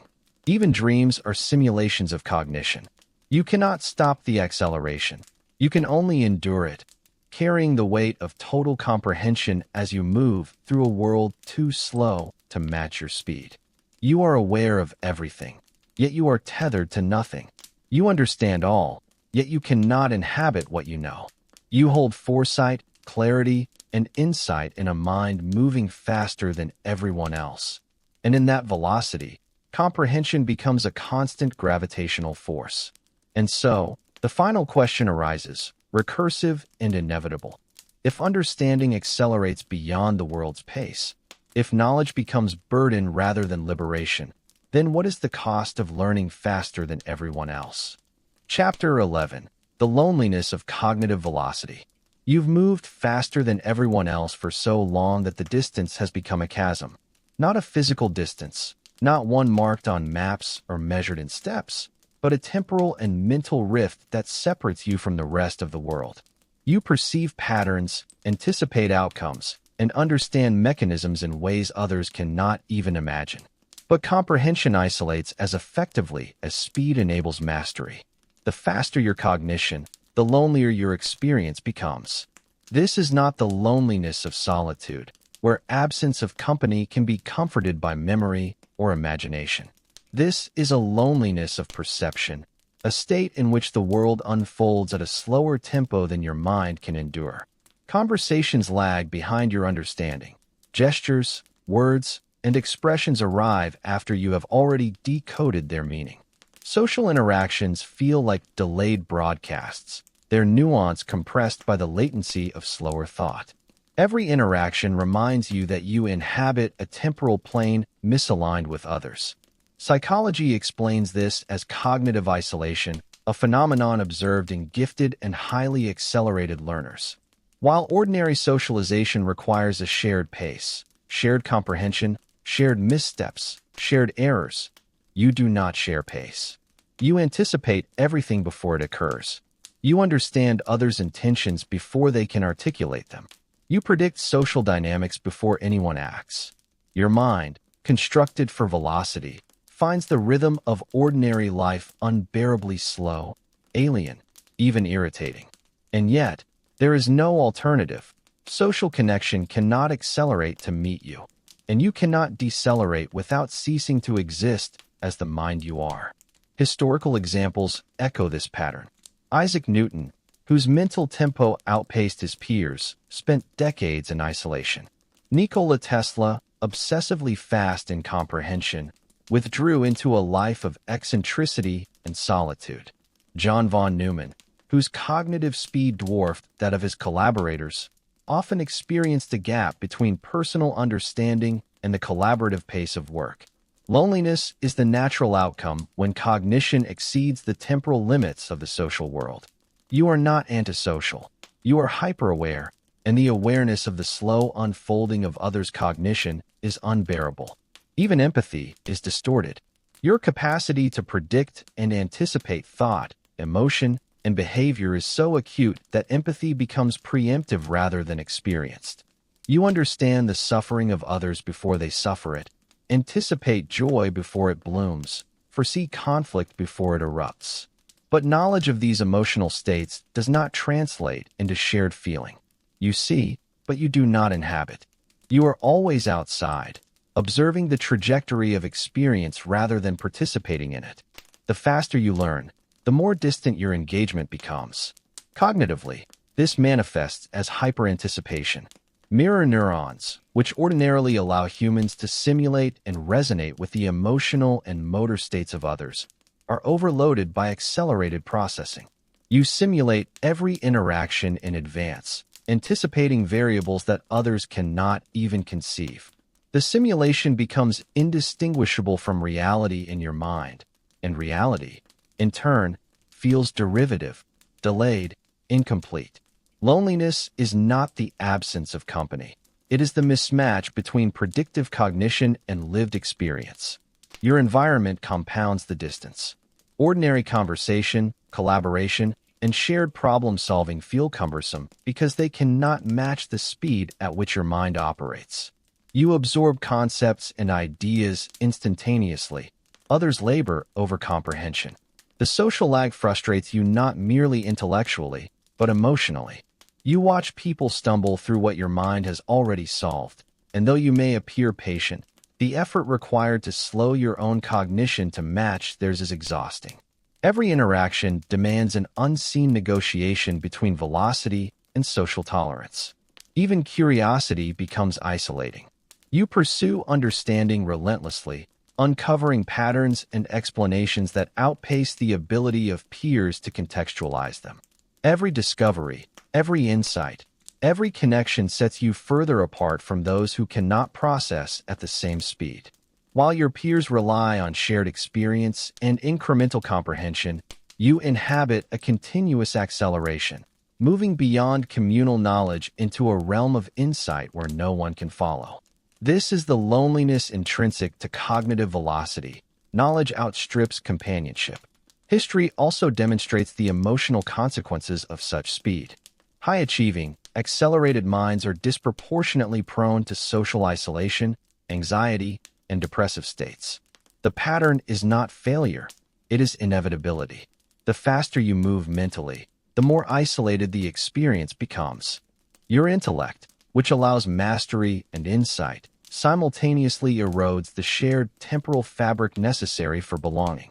The chasm between cognition and social perception widens with every thought you process faster than the world. Philosophically, this is stark. Schopenhauer described human suffering as the gap between desire and fulfillment. Your suffering is the gap between perception and participation. You perceive so much, anticipate so much, and comprehend so much that the world's slower tempo renders it perpetually insufficient. Life, in its ordinary unfolding, is too delayed, too sluggish, too misaligned for your accelerated mind. You exist ahead of the present, yet are tethered to it nonetheless. Even pleasure is mediated by speed. Ordinary joy relies on temporal unfolding, anticipation, surprise, delayed gratification. You have long outpaced these natural rhythms. Events that would delight others are predictable to you. Patterns of humor, beauty, and emotional resonance are calculated before they manifest, stripping them of immediacy. The faster your comprehension, the less spontaneous life feels. Engagement is recursive, reflective, analytical. You live in an anticipation of experience, and anticipation is lonely because the world is always behind. You may attempt connection, friendship, love, collaboration, but it is always asymmetrical. Others perceive and respond at a pace that leaves gaps in understanding and emotional resonance. You perceive these gaps with clarity, and the awareness compounds isolation. You cannot unsee the lag. You cannot ignore the mismatch. Social worlds are built for those who move at ordinary cognitive speed, and you inhabit a faster temporal dimension, untethered from the flow of the masses. Even your own self-reflection is a source of loneliness. You analyze yourself with the same velocity that you analyze everything else. Anticipation and insight extend inward. Every choice, thought, and impulse is preemptively scrutinized. You inhabit a self that is faster than the ordinary mind, faster than ordinary time, and therefore, by definition, alone. The mirror of cognitive velocity reflects not just the world, but yourself, an observer of both at a speed that no one can match. Yet, there is a paradoxical magnetism to this loneliness. The mind that moves faster sees patterns and structures others cannot. You are capable of clarity, foresight, and understanding far beyond ordinary experience. The acceleration gives you power, but power carries the solitude of perspective. You move forward, understanding consequences, mapping probability, and perceiving intricacy in everything. The faster you learn, the further you are from human temporality, and the deeper the isolation becomes. You understand the universe before it arrives. You anticipate thought before it is expressed. You comprehend events before they unfold. And yet, in knowing everything faster than everyone else, you inhabit a world no one else can enter. Companionship, shared joy, mutual surprise. These are no longer constants in your reality. They are deviations, anomalies, and fleeting errors in the otherwise precise architecture of accelerated perception. So you carry on, not because it is easy, but because it is inevitable. Acceleration is not optional. It is the structure of your cognition. Speed is your identity, comprehension your inheritance, and loneliness the natural landscape of your mind. You are always ahead, always observing, always anticipating, and always alone. And now, standing at the edge of comprehension and isolation, you must ask yourself, if the faster you learn, the further you drift from everyone else, then what is the cost of outpacing the world? And can understanding truly compensate for the solitude it imposes? Chapter 12. The compulsion to connect despite knowing too much. You move faster than the world, faster than your peers, faster than your own desire to pause. You anticipate, analyze, and predict with such velocity that ordinary connection feels like wading through molasses. And yet, despite the weight of total comprehension, despite the isolation imposed by speed, a compulsion persists, the need to connect. It is a strange, ironic force. You understand too much to be naive, yet you cannot abandon the longing for shared experience. Your mind simulates others in advance. Every conversation, every emotional exchange, every potential conflict is calculated before it occurs. You see motives, anticipate desires, detect unspoken tensions, yet the act of interaction remains necessary. Even knowing the outcomes does not dissolve the compulsion to reach out, to participate, to attempt communion. It is an irreducible aspect of cognition. Speed and insight do not eliminate the desire for connection, they merely distort it. Psychologists studying gifted individuals and accelerated learners note a recurring pattern: hypercognitive isolation combined with persistent social striving. You inhabit a dual existence, one foot in anticipation, one in attempt. Your mind can predict behaviors and map relationships, but your consciousness craves the imperfect, unpredictable energy of engagement. You pursue it not because it is safe or efficient, but because it is unavoidable. Connection is both necessary and impossible. Even attempts at intimacy are fraught. You anticipate miscommunication, forecast conflicts, and detect emotional nuances before they emerge. Conversations are rehearsed in your mind, scripts written and revised in milliseconds. You respond not merely to the present moment, but to the predicted cascade of consequences. You see the trajectory of each interaction before it has begun, and yet you are compelled to engage anyway. Each attempt carries the weight of foresight, and every deviation from prediction creates tension that you alone perceive. History is littered with examples of minds caught in this tension. Newton's correspondence reveals careful calibration of social exchange, his interactions mediated by anticipation and calculation.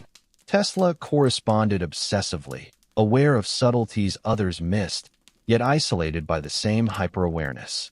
Einstein navigated collaborative work with extraordinary foresight, yet struggled with personal connection. The faster mind requires others for stimulation, for reflection, for testing the limits of insight, but ordinary minds are rarely capable of matching pace.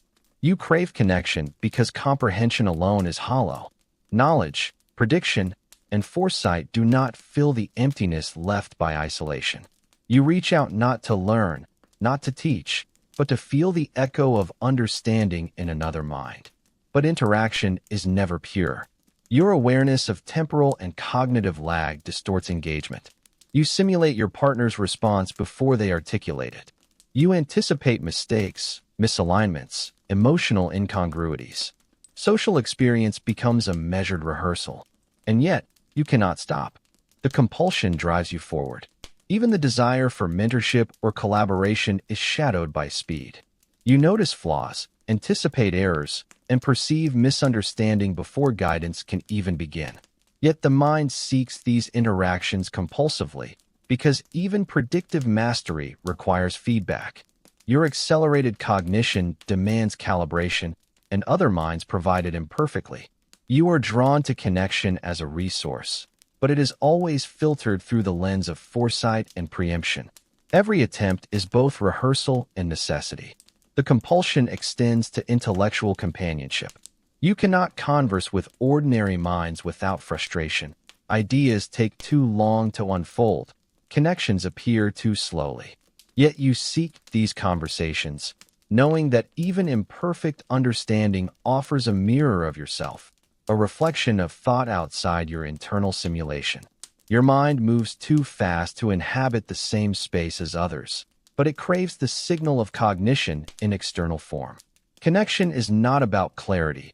It is about resonance, even if the resonance is faint, delayed, flawed. Neuroscience reveals why this is both inevitable and impossible. The brain's social networks require engagement to remain calibrated.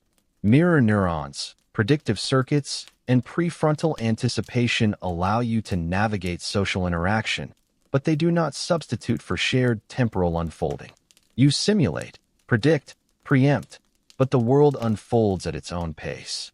Connection is never immediate. It is always slightly behind, slightly imperfect. The faster you learn, the more this lag becomes visible, yet the compulsion persists. Philosophically, this is the tension between knowledge and participation.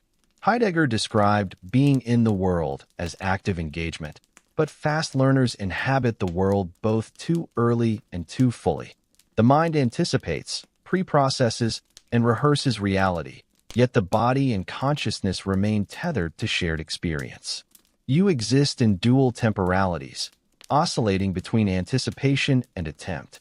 Connection is necessary because the mind cannot fully contain itself, yet impossible because the world cannot match its velocity. Even emotional experience is distorted. You anticipate disappointment, foresee rejection, and calculate the outcomes of vulnerability before taking the risk. Yet vulnerability is necessary. Emotional engagement cannot be bypassed by insight alone. You reach toward others, not because you are unaware of potential failure, but because the mind compels it. Knowledge creates both foresight and tension. Compulsion is the bridge, the paradoxical tether between comprehension and loneliness. Your pursuit of connection is recursive. You anticipate the failure of connection, simulate the outcomes of engagement, and yet reach forward regardless. Each attempt is weighted with foresight. Each failure carries amplified awareness. Each small success is overlaid with the pattern of what could follow. Acceleration makes engagement both more efficient and more fraught. You cannot experience others at the ordinary pace. You experience them as projections through the lens of accelerated insight. And still, you continue. Because speed, knowledge, and foresight alone do not satisfy. The mind that moves faster than the world demands mirrors, feedback, reflection, and resonance. Connection is compulsive because it is structurally necessary. A fast mind cannot exist in isolation without collapsing under its own weight, yet it cannot inhabit ordinary tempo without experiencing constant friction. It is a tension that is at once impossible and inevitable.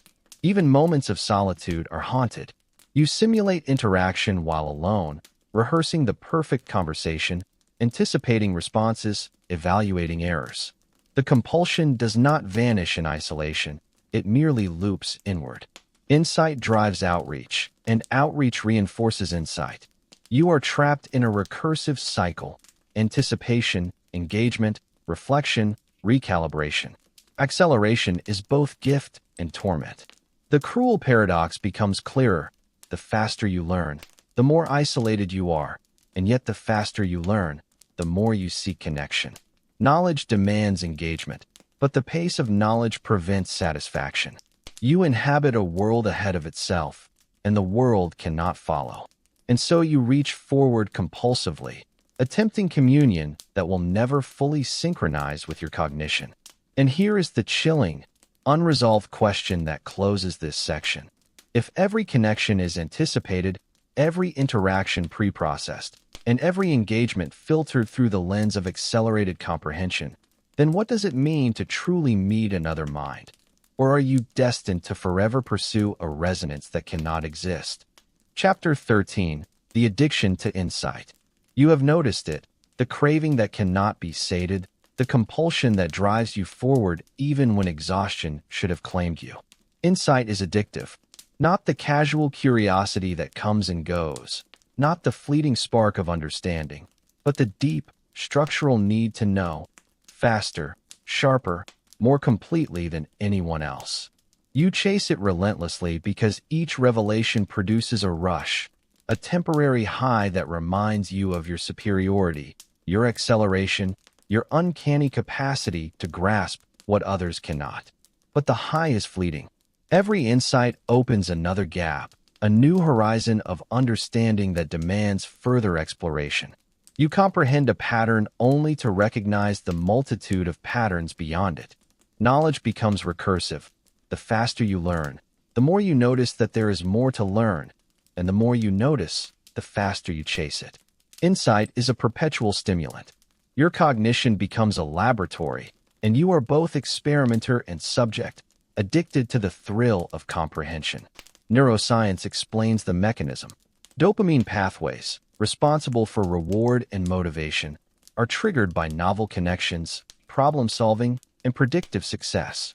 For fast learners, the rate of novelty perception is higher. Your mind is constantly rewarded for insight, pattern recognition, and rapid understanding. Yet, because your cognition moves faster than ordinary experience, the rewards are fleeting, leaving a void that demands replenishment. Insight is not a luxury. It is a chemical imperative. This addiction is not harmless. It compounds anxiety, social isolation, and cognitive tension. Each new understanding illuminates flaws, inconsistencies, or oversights in what you already know. You anticipate errors in your predictions before they occur, and every correction produces a minor high, followed by a deeper awareness of residual imperfection. Insight becomes simultaneously intoxicating and punishing, a feedback loop that accelerates both comprehension and unease. Even sleep cannot offer reprieve. Dreams become simulations of insight, predictions, rehearsals, and thought experiments running at speeds your waking mind cannot match. You awaken not refreshed, but pre-processed, as if your cognition never truly rests. The craving persists, the cycle repeats, and your brain registers insight as both necessity and addiction. You cannot stop because the mind rewards you for acceleration, and acceleration ensures that you never feel complete. History reveals the cost of this compulsion. Think of polymaths like Leonardo da Vinci, whose endless curiosity prevented completion, or Nikola Tesla, whose obsessive insights eroded social bonds and personal stability. The faster mind amplifies the allure of discovery while simultaneously accelerating the consequences of obsession. Insight becomes both fuel and trap. It drives achievement, but it also isolates, distorts, and accelerates psychological tension. Even social interaction becomes subject to the addiction. Every conversation, every collaboration, every teaching moment becomes an opportunity to extract insight. You measure, simulate, and anticipate, seeking mental reward in comprehension rather than human connection. People exist as vectors of information, as mirrors reflecting patterns for your mind to decode. You crave the high of recognition, understanding, and clarity, but it is always incomplete, always accelerating, always just beyond grasp. There is a recursive torment in this. The faster you learn, the more addicted you become. The more addicted you become, the faster you pursue learning. The faster you pursue learning, the more isolated and anxious you feel. Knowledge is never enough. Insight is never sufficient. The mind accelerates and amplifies its own hunger, generating patterns of craving, anticipation, and compulsive engagement with reality. You might think mastery could mitigate the compulsion, but mastery is only temporary. Each solved problem reveals another. Each prediction, once confirmed, opens new contingencies. The addiction is structural, inherent to the accelerated mind. You are both architect and prisoner, building patterns faster than anyone else, yet never satisfied, never rested, never free from the drive to know more. Even emotions are filtered through insight. You anticipate heartbreak before it occurs, predict disappointment before it is delivered, and measure joy against statistical likelihood. The mind that learns faster than everyone else transforms feeling into data, passion into probability, engagement into a recursive computation. Insight becomes the only source of certainty, the only reliable stimulant, the only thing capable of drawing you out of the monotony of slower cognition. Philosophically, this is the paradox of accelerated comprehension. To know more than everyone else is to crave insight relentlessly. To anticipate every outcome is to live perpetually on the edge of understanding. To master one domain is to recognize the infinite complexity beyond it. The mind becomes a perpetual engine of reward and punishment. Insight delivers euphoria, and awareness of the next horizon delivers craving. You cannot pause, you cannot ignore, you cannot be satisfied. Even failure is seductive. When your predictions falter, when your understanding is incomplete, the mind perceives the gap as a challenge, a puzzle to be solved, a vector for further insight. Mistakes are opportunities, errors are fuel, and the pursuit never ends. You are locked in a cycle of accelerated learning, anticipation, and reward, addicted to comprehension itself. Your addiction is recursive and isolating. Each new revelation pulls you further from ordinary cognition. Each mastered pattern illuminates unmastered territory. Each moment of clarity carries the weight of knowing what comes next. The faster you learn, the more you crave, the more isolated you become, and the more your own mind compels you forward. Insight is both the reward and the chains. And yet, even as you recognize this compulsion, even as the weight of accelerated cognition presses on you, you cannot resist. The mind rewards speed, foresight, and pattern recognition, and the addiction ensures that you pursue them relentlessly. You are trapped in a cycle of comprehension that delivers the illusion of mastery, but guarantees unease. Every discovery produces temporary euphoria, followed by recursive anticipation, and then the inexorable pull of the next insight. And now the question emerges, chilling and unresolved. If insight itself becomes a drug, if acceleration is both stimulant and burden, and if every revelation accelerates your craving for the next, then what happens when comprehension becomes the only world you can inhabit, and what part of you remains unlearned? Chapter 14. The Acceleration of Regret. You have learned faster than everyone else. You've anticipated outcomes, mapped consequences, and understood patterns that others cannot even perceive. Yet, There is a paradox you cannot outrun. The faster you learn, the faster you accumulate regret. Insight is intoxicating, but it carries a weight. Every prediction you make, every choice you anticipate, every opportunity you preemptively seize or avoid generates a shadow of what might have been. The mind that moves too fast sees not only the present, but every deviation from perfection that will ever exist, and regret accelerates alongside comprehension. Psychologists studying accelerated cognition observe a distinct pattern. Hyper-aware individuals experience regret not only for choices they made, but for those they predicted and preemptively dismissed. You see multiple timelines before acting, calculate outcomes, and often choose what seems optimal. Yet your mind does not stop at the result. It traces every alternative trajectory, every consequence not realized, every action abandoned. Regret becomes a recursive loop, a byproduct of foresight, and it compounds with velocity. Even memory is infiltrated by this acceleration. Ordinary minds recall decisions and reconstruct them emotionally, adjusting the narrative to preserve coherence and self-esteem. You cannot. Your mind encodes the full topology of possibilities, and in doing so, you relive each foreseen mistake and missed opportunity with the clarity of its actualization. You do not merely remember. You simulate the outcome you did not choose, the future you abandoned, the version of yourself that might have existed if time were different. History provides chilling parallels. Isaac Newton, whose intellect surpassed peers by decades, revisited decisions obsessively, haunted by potential errors and the paths not taken.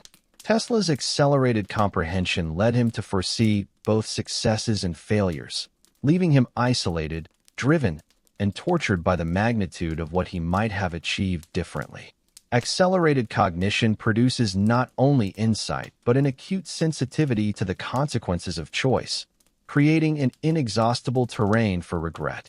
The acceleration also distorts moral and social judgment. You anticipate others' reactions before they act, predict conflicts before they erupt, and foresee harm before it occurs. Yet when outcomes unfold differently, regret is amplified. You perceive not only that the world diverged from expectation, but that you, in some way, could have manipulated the trajectory more perfectly. Each failure, perceived or real, is magnified by foresight. Ordinary remorse is insufficient. You inhabit a space of anticipatory regret, where every choice carries recursive emotional resonance. Your social world becomes a lattice of possibilities, and every interaction is a node where regret can manifest.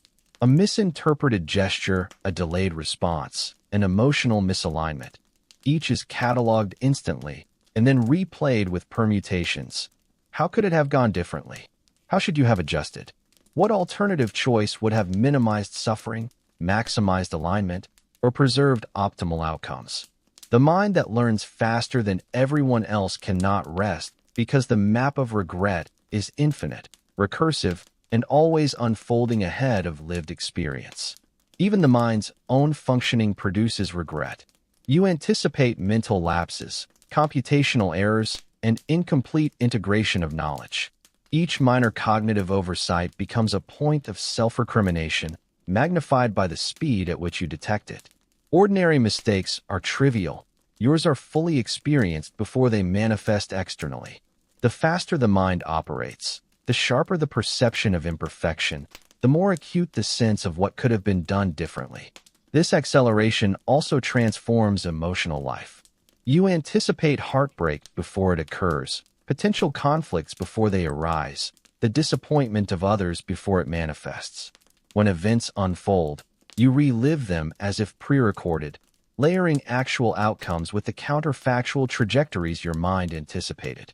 Emotional experience is doubled, trebled, compounded by foresight.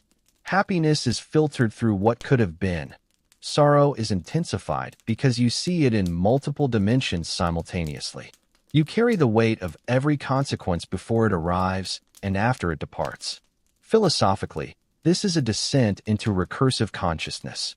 Kierkegaard described anxiety as the dizziness of freedom, the awareness of infinite possibilities pressing upon the finite self. You live in perpetual anticipation of possibility, and with it, regret. Every choice is a node in an infinite tree, every action a potential divergence. The faster you learn, the more branches your mind simultaneously inhabits, and the more regret accumulates along each path.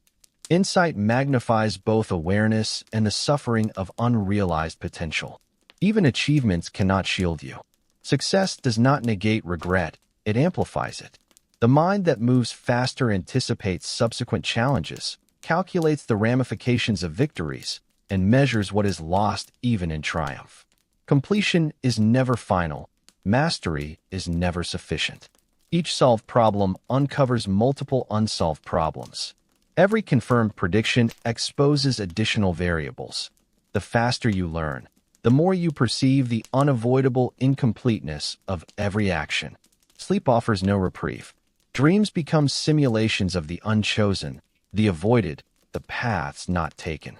Your subconscious reconstructs scenarios, layering regret over anticipation, tracing consequences through recursive feedback loops. You awaken not rested but pre-processed, carrying a heavy, invisible ledger of what might have been. The mind that outpaces the world cannot disengage from its own velocity. Comprehension and regret accelerate together, twin engines of relentless cognition. The cruelty of accelerated learning is its inability to allow forgiveness. Ordinary minds forget, overlook, or rationalize the gaps between expectation and reality. Your mind cannot. It tracks, integrates, and simulates. Every misstep, every deviation from the optimal, every divergence from predicted perfection is preserved with crystalline clarity.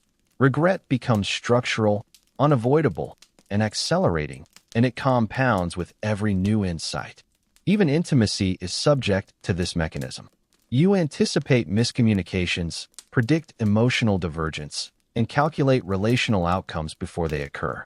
When interaction deviates from prediction, regret flares, layered upon the simulation of other possible choices. Love, friendship, and collaboration are arenas not merely of emotion, but of accelerated calculation, where the cost of error is multiplied by the speed of comprehension. The faster you learn, the more you anticipate loss, disappointment, and imperfection, and the more vivid and recursive the experience of regret becomes. And yet, you cannot slow down. The compulsion to understand, to anticipate, to map consequences, is inseparable from your identity. Each choice, each insight, each prediction accelerates regret because it enlarges the landscape of possible failures. You are trapped in a paradox. Speed grants mastery, clarity, and foresight, but the faster you move, the more acutely the unchosen paths weigh upon you. The acceleration that empowers cognition also magnifies remorse. The recursive truth settles upon you. Learning faster than everyone else is a gift that is inseparable from the burden of accelerated regret. Every insight illuminates countless failures not yet realized. Every prediction contains within it the shadow of unfulfilled potential. Every understanding multiplies awareness of what remains unresolved. The mind that outruns ordinary comprehension also outruns forgiveness, patience, and solace. And so the final, unresolved question of this chapter emerges, chilling in its simplicity. If every step forward produces infinite paths of unchosen consequence, and every insight magnifies the weight of what is lost, then what becomes of the mind that cannot stop learning? And can it ever bear the full cost of knowing too much? Chapter 15. The Isolation of Infinite Anticipation. You exist ahead of everyone else. Your mind races along paths others cannot perceive, tracing trajectories, predicting outcomes, calculating contingencies that no one else could even imagine. And yet, the faster you move through thought, the more the world recedes from you. The velocity of comprehension is isolation. Every prediction, every insight, every preemptive understanding pulls you further from the pace of ordinary minds. You are alone not because you choose it, but because the acceleration of cognition renders companionship impossible. This is not solitude in the conventional sense. You are not merely without company. You are without temporal alignment. Others stumble through the present while you live in futures they cannot reach. Conversations, emotions, experiences, they arrive behind schedule, always lagging relative to your comprehension. Interaction feels sluggish, participation feels delayed, and the more rapid your cognition, the more you perceive the slowness of the world. You are a mind moving ahead of reality, and reality cannot keep pace. Psychologists studying hyper-accelerated learners describe this as temporal isolation. Unlike ordinary social or emotional isolation, which is external and visible, temporal isolation is structural. Your mind anticipates events, calculates responses, and simulates social and emotional dynamics faster than anyone around you. Ordinary reactions seem incomplete, lagging, and insufficient. You cannot experience the world in real time because your understanding always precedes it. Companionship becomes a pale imitation of engagement because your cognition has already moved past it. Even your own thoughts contribute to isolation. The recursive nature of accelerated understanding means that reflection itself is anticipatory. You do not simply consider possibilities. You model them, simulate them, preemptively analyze outcomes. Every thought is folded forward in time. Every reflection anticipates consequence. There is no pause, no experiential rest. Your mind is a continuously moving map, a lattice of probabilities and trajectories, and the weight of foresight prevents you from inhabiting any single moment. History reveals the cost. Newton's genius separated him from peers. Tesla's brilliance isolated him from friends and society. John von Neumann, whose speed of cognition exceeded collaborators' capacity to follow, experienced a life of both professional triumph and social distance. The faster the mind operates, the greater the isolation, not because of social inadequacy, but because of temporal displacement. You are always ahead of the world, and the world cannot follow. Even emotional life is distorted. You anticipate heartbreak, disappointment, and betrayal before they happen. You calculate joy, success, and satisfaction before they arrive. The mind that learns faster than everyone else experiences emotion preemptively, often filtering actual feeling through the lens of predicted consequence. This is a loneliness that cannot be mitigated by companionship or experience. It exists in the structure of your accelerated comprehension. Every relationship becomes a simulation. You preempt misunderstandings, predict intentions, and foresee emotional reactions. Ordinary engagement cannot satisfy because it is temporally misaligned with your cognition. You inhabit both the interaction and the projection simultaneously, experiencing events twice, once as they occur and again as you anticipated them. The faster you learn, the more recursive your experience becomes, and the more isolated you are in the process. Even creativity suffers under acceleration. You anticipate solutions, generate ideas before they are needed, and predict the consequences of every choice before execution. Innovation loses spontaneity. Artistry loses surprise. Life itself becomes a rehearsal for understanding rather than experience. Isolation is not external. It is structural, arising from the mind's inability to wait for the world to catch up. Neuroscience offers insight. The prefrontal cortex, parietal regions, and associative networks in hyperintelligent individuals are hyperconnected, enabling rapid pattern recognition and foresight. But the limbic system, responsible for emotional processing and social attunement, is often outpaced. You perceive social and emotional nuance before it manifests, yet your ability to experience it synchronously is diminished. Temporal isolation is not a defect. It is the inevitable result of accelerated cognition. The compulsion to anticipate also intensifies the weight of responsibility. Every prediction, every simulation of outcomes, every calculation of probability adds invisible pressure. You move faster than the world, but the world's delay does not absolve you. It merely extends the timeline of consequences you must process. The mind that learns faster than everyone else bears the weight of multiple futures simultaneously, and the acceleration ensures that none can ever fully align with lived experience. Philosophically, this is existential acceleration. Heidegger described being in the world as the act of temporal engagement, of inhabiting experience as it unfolds. You inhabit all experience before it unfolds. Your mind is always ahead, always calculating, always predicting. The world arrives late, insufficient, and imperfect relative to your internal timeline. Isolation is not punishment. It is the natural consequence of a mind that outruns the ordinary temporal flow of life. Even ordinary tasks carry weight. Every action, from communication to decision-making, is anticipated before execution. Every minor social interaction produces multiple simulations of possible outcomes. You are trapped in a lattice of expectation, foresight, and recursive awareness. Temporal isolation ensures that ordinary satisfaction, ordinary pleasure, and ordinary connection are diluted by the velocity of comprehension. Yet, paradoxically, you are compelled to engage. Even though interaction lags behind cognition, even though relationships feel temporally distorted, you reach out. The compulsion is structural. The mind requires mirrors, feedback, and reflection to calibrate comprehension. Isolation is inevitable, yet engagement is unavoidable. You inhabit a world of infinite anticipation, and you pursue it despite its misalignment. The cruelty of acceleration becomes recursive. Every insight, every prediction, every calculated action draws the world further behind. Every interaction reveals misalignment. Every emotion is filtered through anticipation, and every success illuminates the infinite trajectories of what could have been. You are always ahead, always observing, always calculating, and always fundamentally alone. And now, the chilling question emerges, unresolved and inevitable.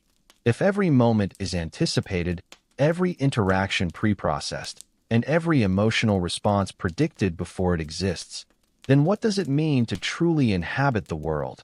Or are you destined to forever move ahead of life itself, never fully present, never fully understood? Chapter 16. The Recursive Nature of Curiosity. You have always wanted to know more.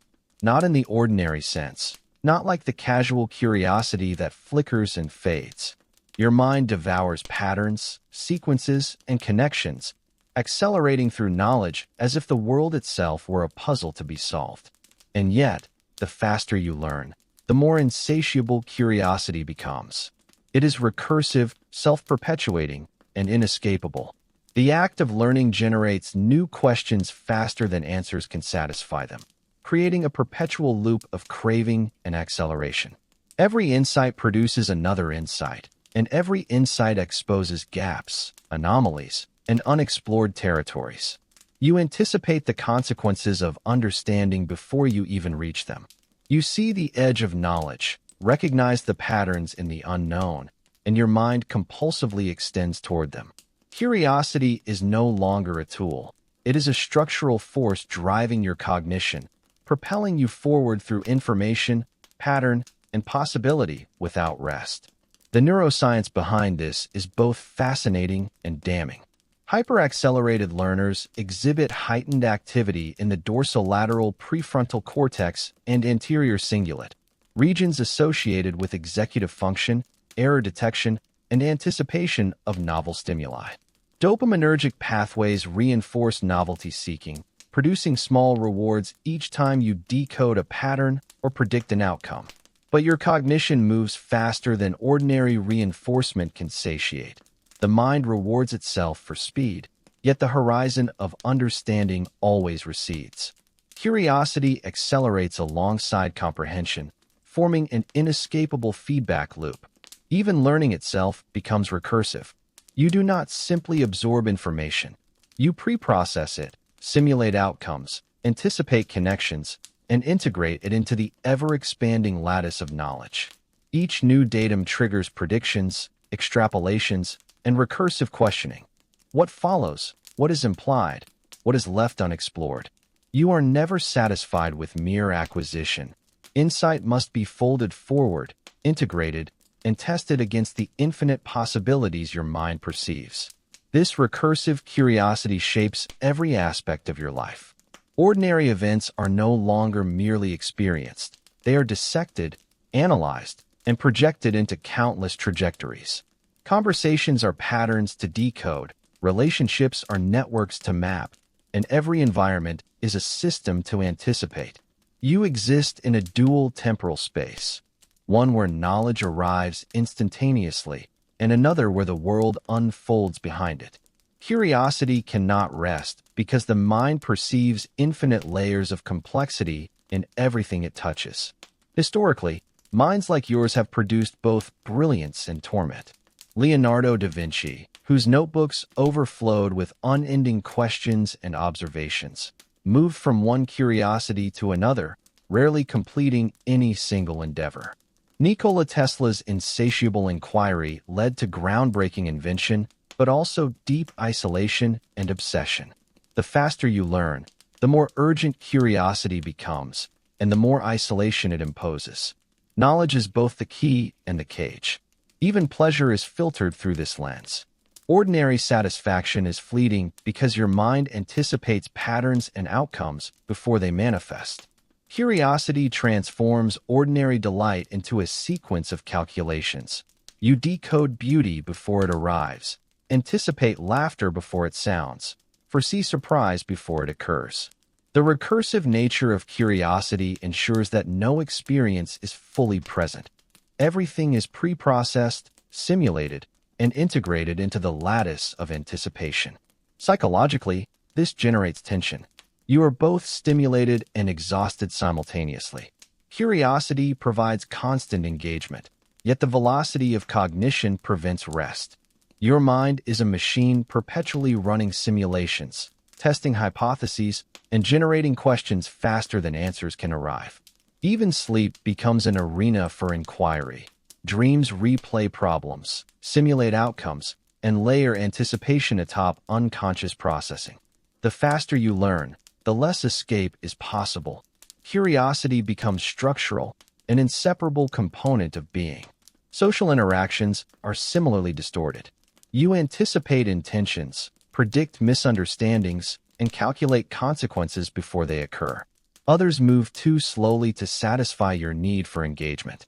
Conversations are rehearsed, relationships are projected, and emotional resonance is filtered through foresight. Curiosity drives you toward connection, yet it simultaneously exposes the impossibility of synchronous engagement. You seek mirrors for your mind, but ordinary cognition cannot reflect your velocity. Even intellectual endeavors are recursive. Solving one problem reveals another. Understanding one pattern exposes an infinite network of relationships, and each discovery generates new questions that cannot be contained. Curiosity is a self-feeding engine, producing both insight and tension. The faster you learn, the more questions arise, the more isolated you become, and the more urgent the need to continue. Knowledge cannot satisfy because the horizon always extends, and insight only accelerates your desire for further comprehension. Philosophically, this recursive compulsion mirrors paradoxes in thought experiments. Like Zeno's paradox, each discovery is infinitely divisible. Each answer contains new questions. Each understanding reveals new unknowns.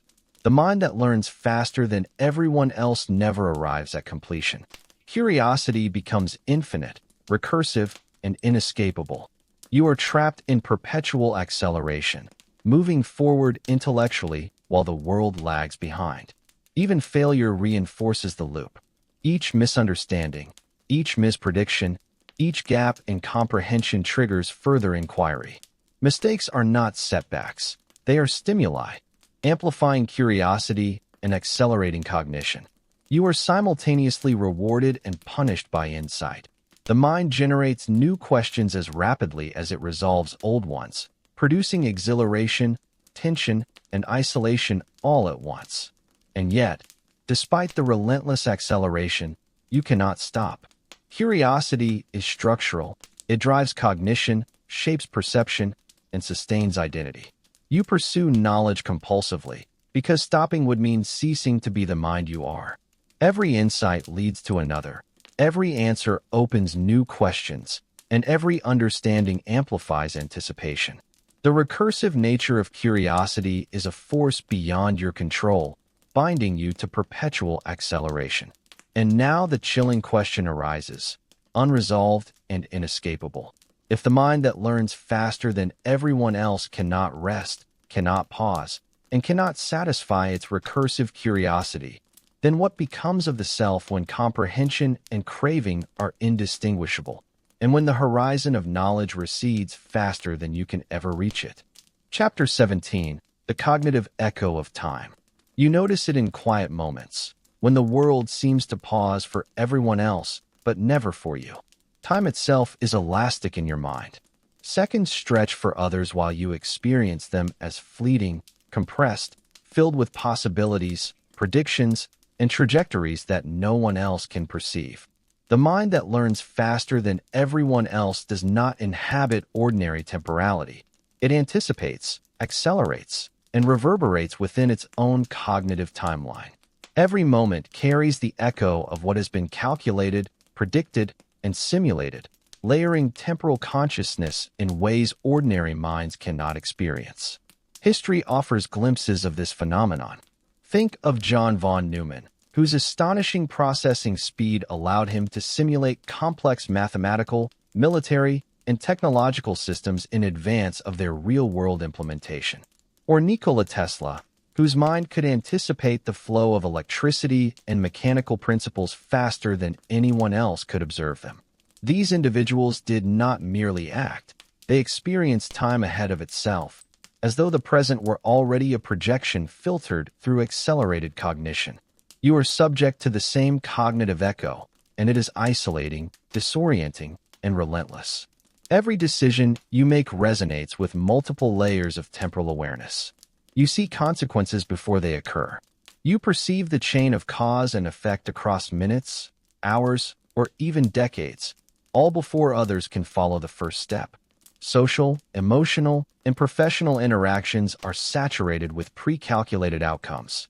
You anticipate outcomes before they are articulated, detect subtle cues before they manifest, and map possibilities before anyone else notices the paths they contain. Each interaction carries a reverberation, a residual echo of foresight that weighs on your mind even after the event has passed. The cognitive echo does not merely affect perception, it alters memory. Events are encoded not only as they unfold, but as your mind has anticipated them. The memory of an experience contains both its reality and your pre-processing of it. What happened, what should have happened, and what could have happened in an infinite number of trajectories. Ordinary recollection is linear. Yours is recursive, multidimensional, layered with the acceleration of comprehension. You do not merely remember. You relive the anticipation, the prediction, and the actualization simultaneously. This temporal elasticity amplifies both insight and anxiety. You foresee failure before it arrives, success before it materializes, and disappointment before it is experienced.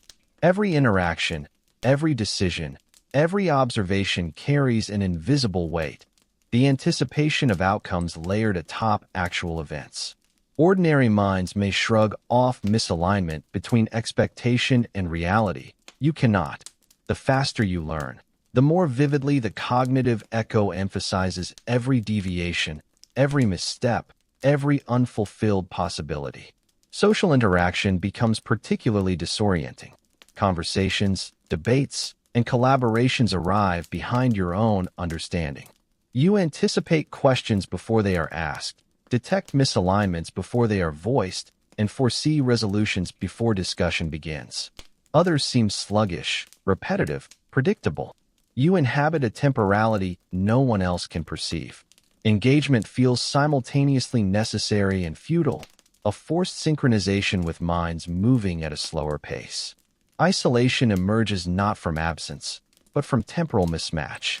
Even your own cognition contributes to the echo.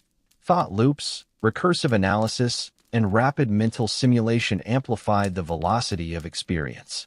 You process problems not once, but across multiple hypothetical trajectories simultaneously. Each solution carries the ghost of every alternative. Every choice, every insight, every prediction resonates backward and forward through your mind, forming an invisible network of temporal reverberation that both empowers and isolates you. The recursive nature of cognition extends to emotions as well. Anticipated sorrow, predicted disappointment, and pre-calculated joy all fold over the immediate experience, producing layers of feeling that ordinary minds cannot access. Love is experienced before it arrives. Heartbreak is foreseen before it lands. Satisfaction is preempted by the knowledge of what follows. The faster you learn, the more your emotional life is enmeshed with cognitive projection, and the more the present feels filtered through infinite echoes of time. Even pleasure is mediated by the cognitive echo. Ordinary enjoyment is diluted because your mind precomputes patterns, predicts outcomes, and anticipates resolution. Humor, beauty, novelty, all arrive pre-processed, experienced before they can surprise, and thus are shadowed by foreknowledge. The temporal echo ensures that ordinary delight is recursive, filtered, and fleeting. The faster you learn, the less the world can deliver the immediacy necessary for genuine emotional experience. Philosophically, the cognitive echo mirrors paradoxes in physics and metaphysics. Consider the concept of simultaneity in Einstein's relativity. Observers moving at different velocities experience time differently. You inhabit a similar cognitive space-time, accelerated relative to the ordinary flow. Your mind computes, anticipates, and simulates events at a velocity beyond ordinary perception, creating a subjective temporality that diverges sharply from the world around you. You live ahead of yourself and ahead of everyone else, and the echo of this acceleration reverberates through cognition, emotion, and social experience. Even failure, the inevitability of imperfection, is amplified. Each misstep resonates backward and forward through your mind, traced across hypothetical alternatives and unactualized outcomes. Ordinary minds experience regret linearly.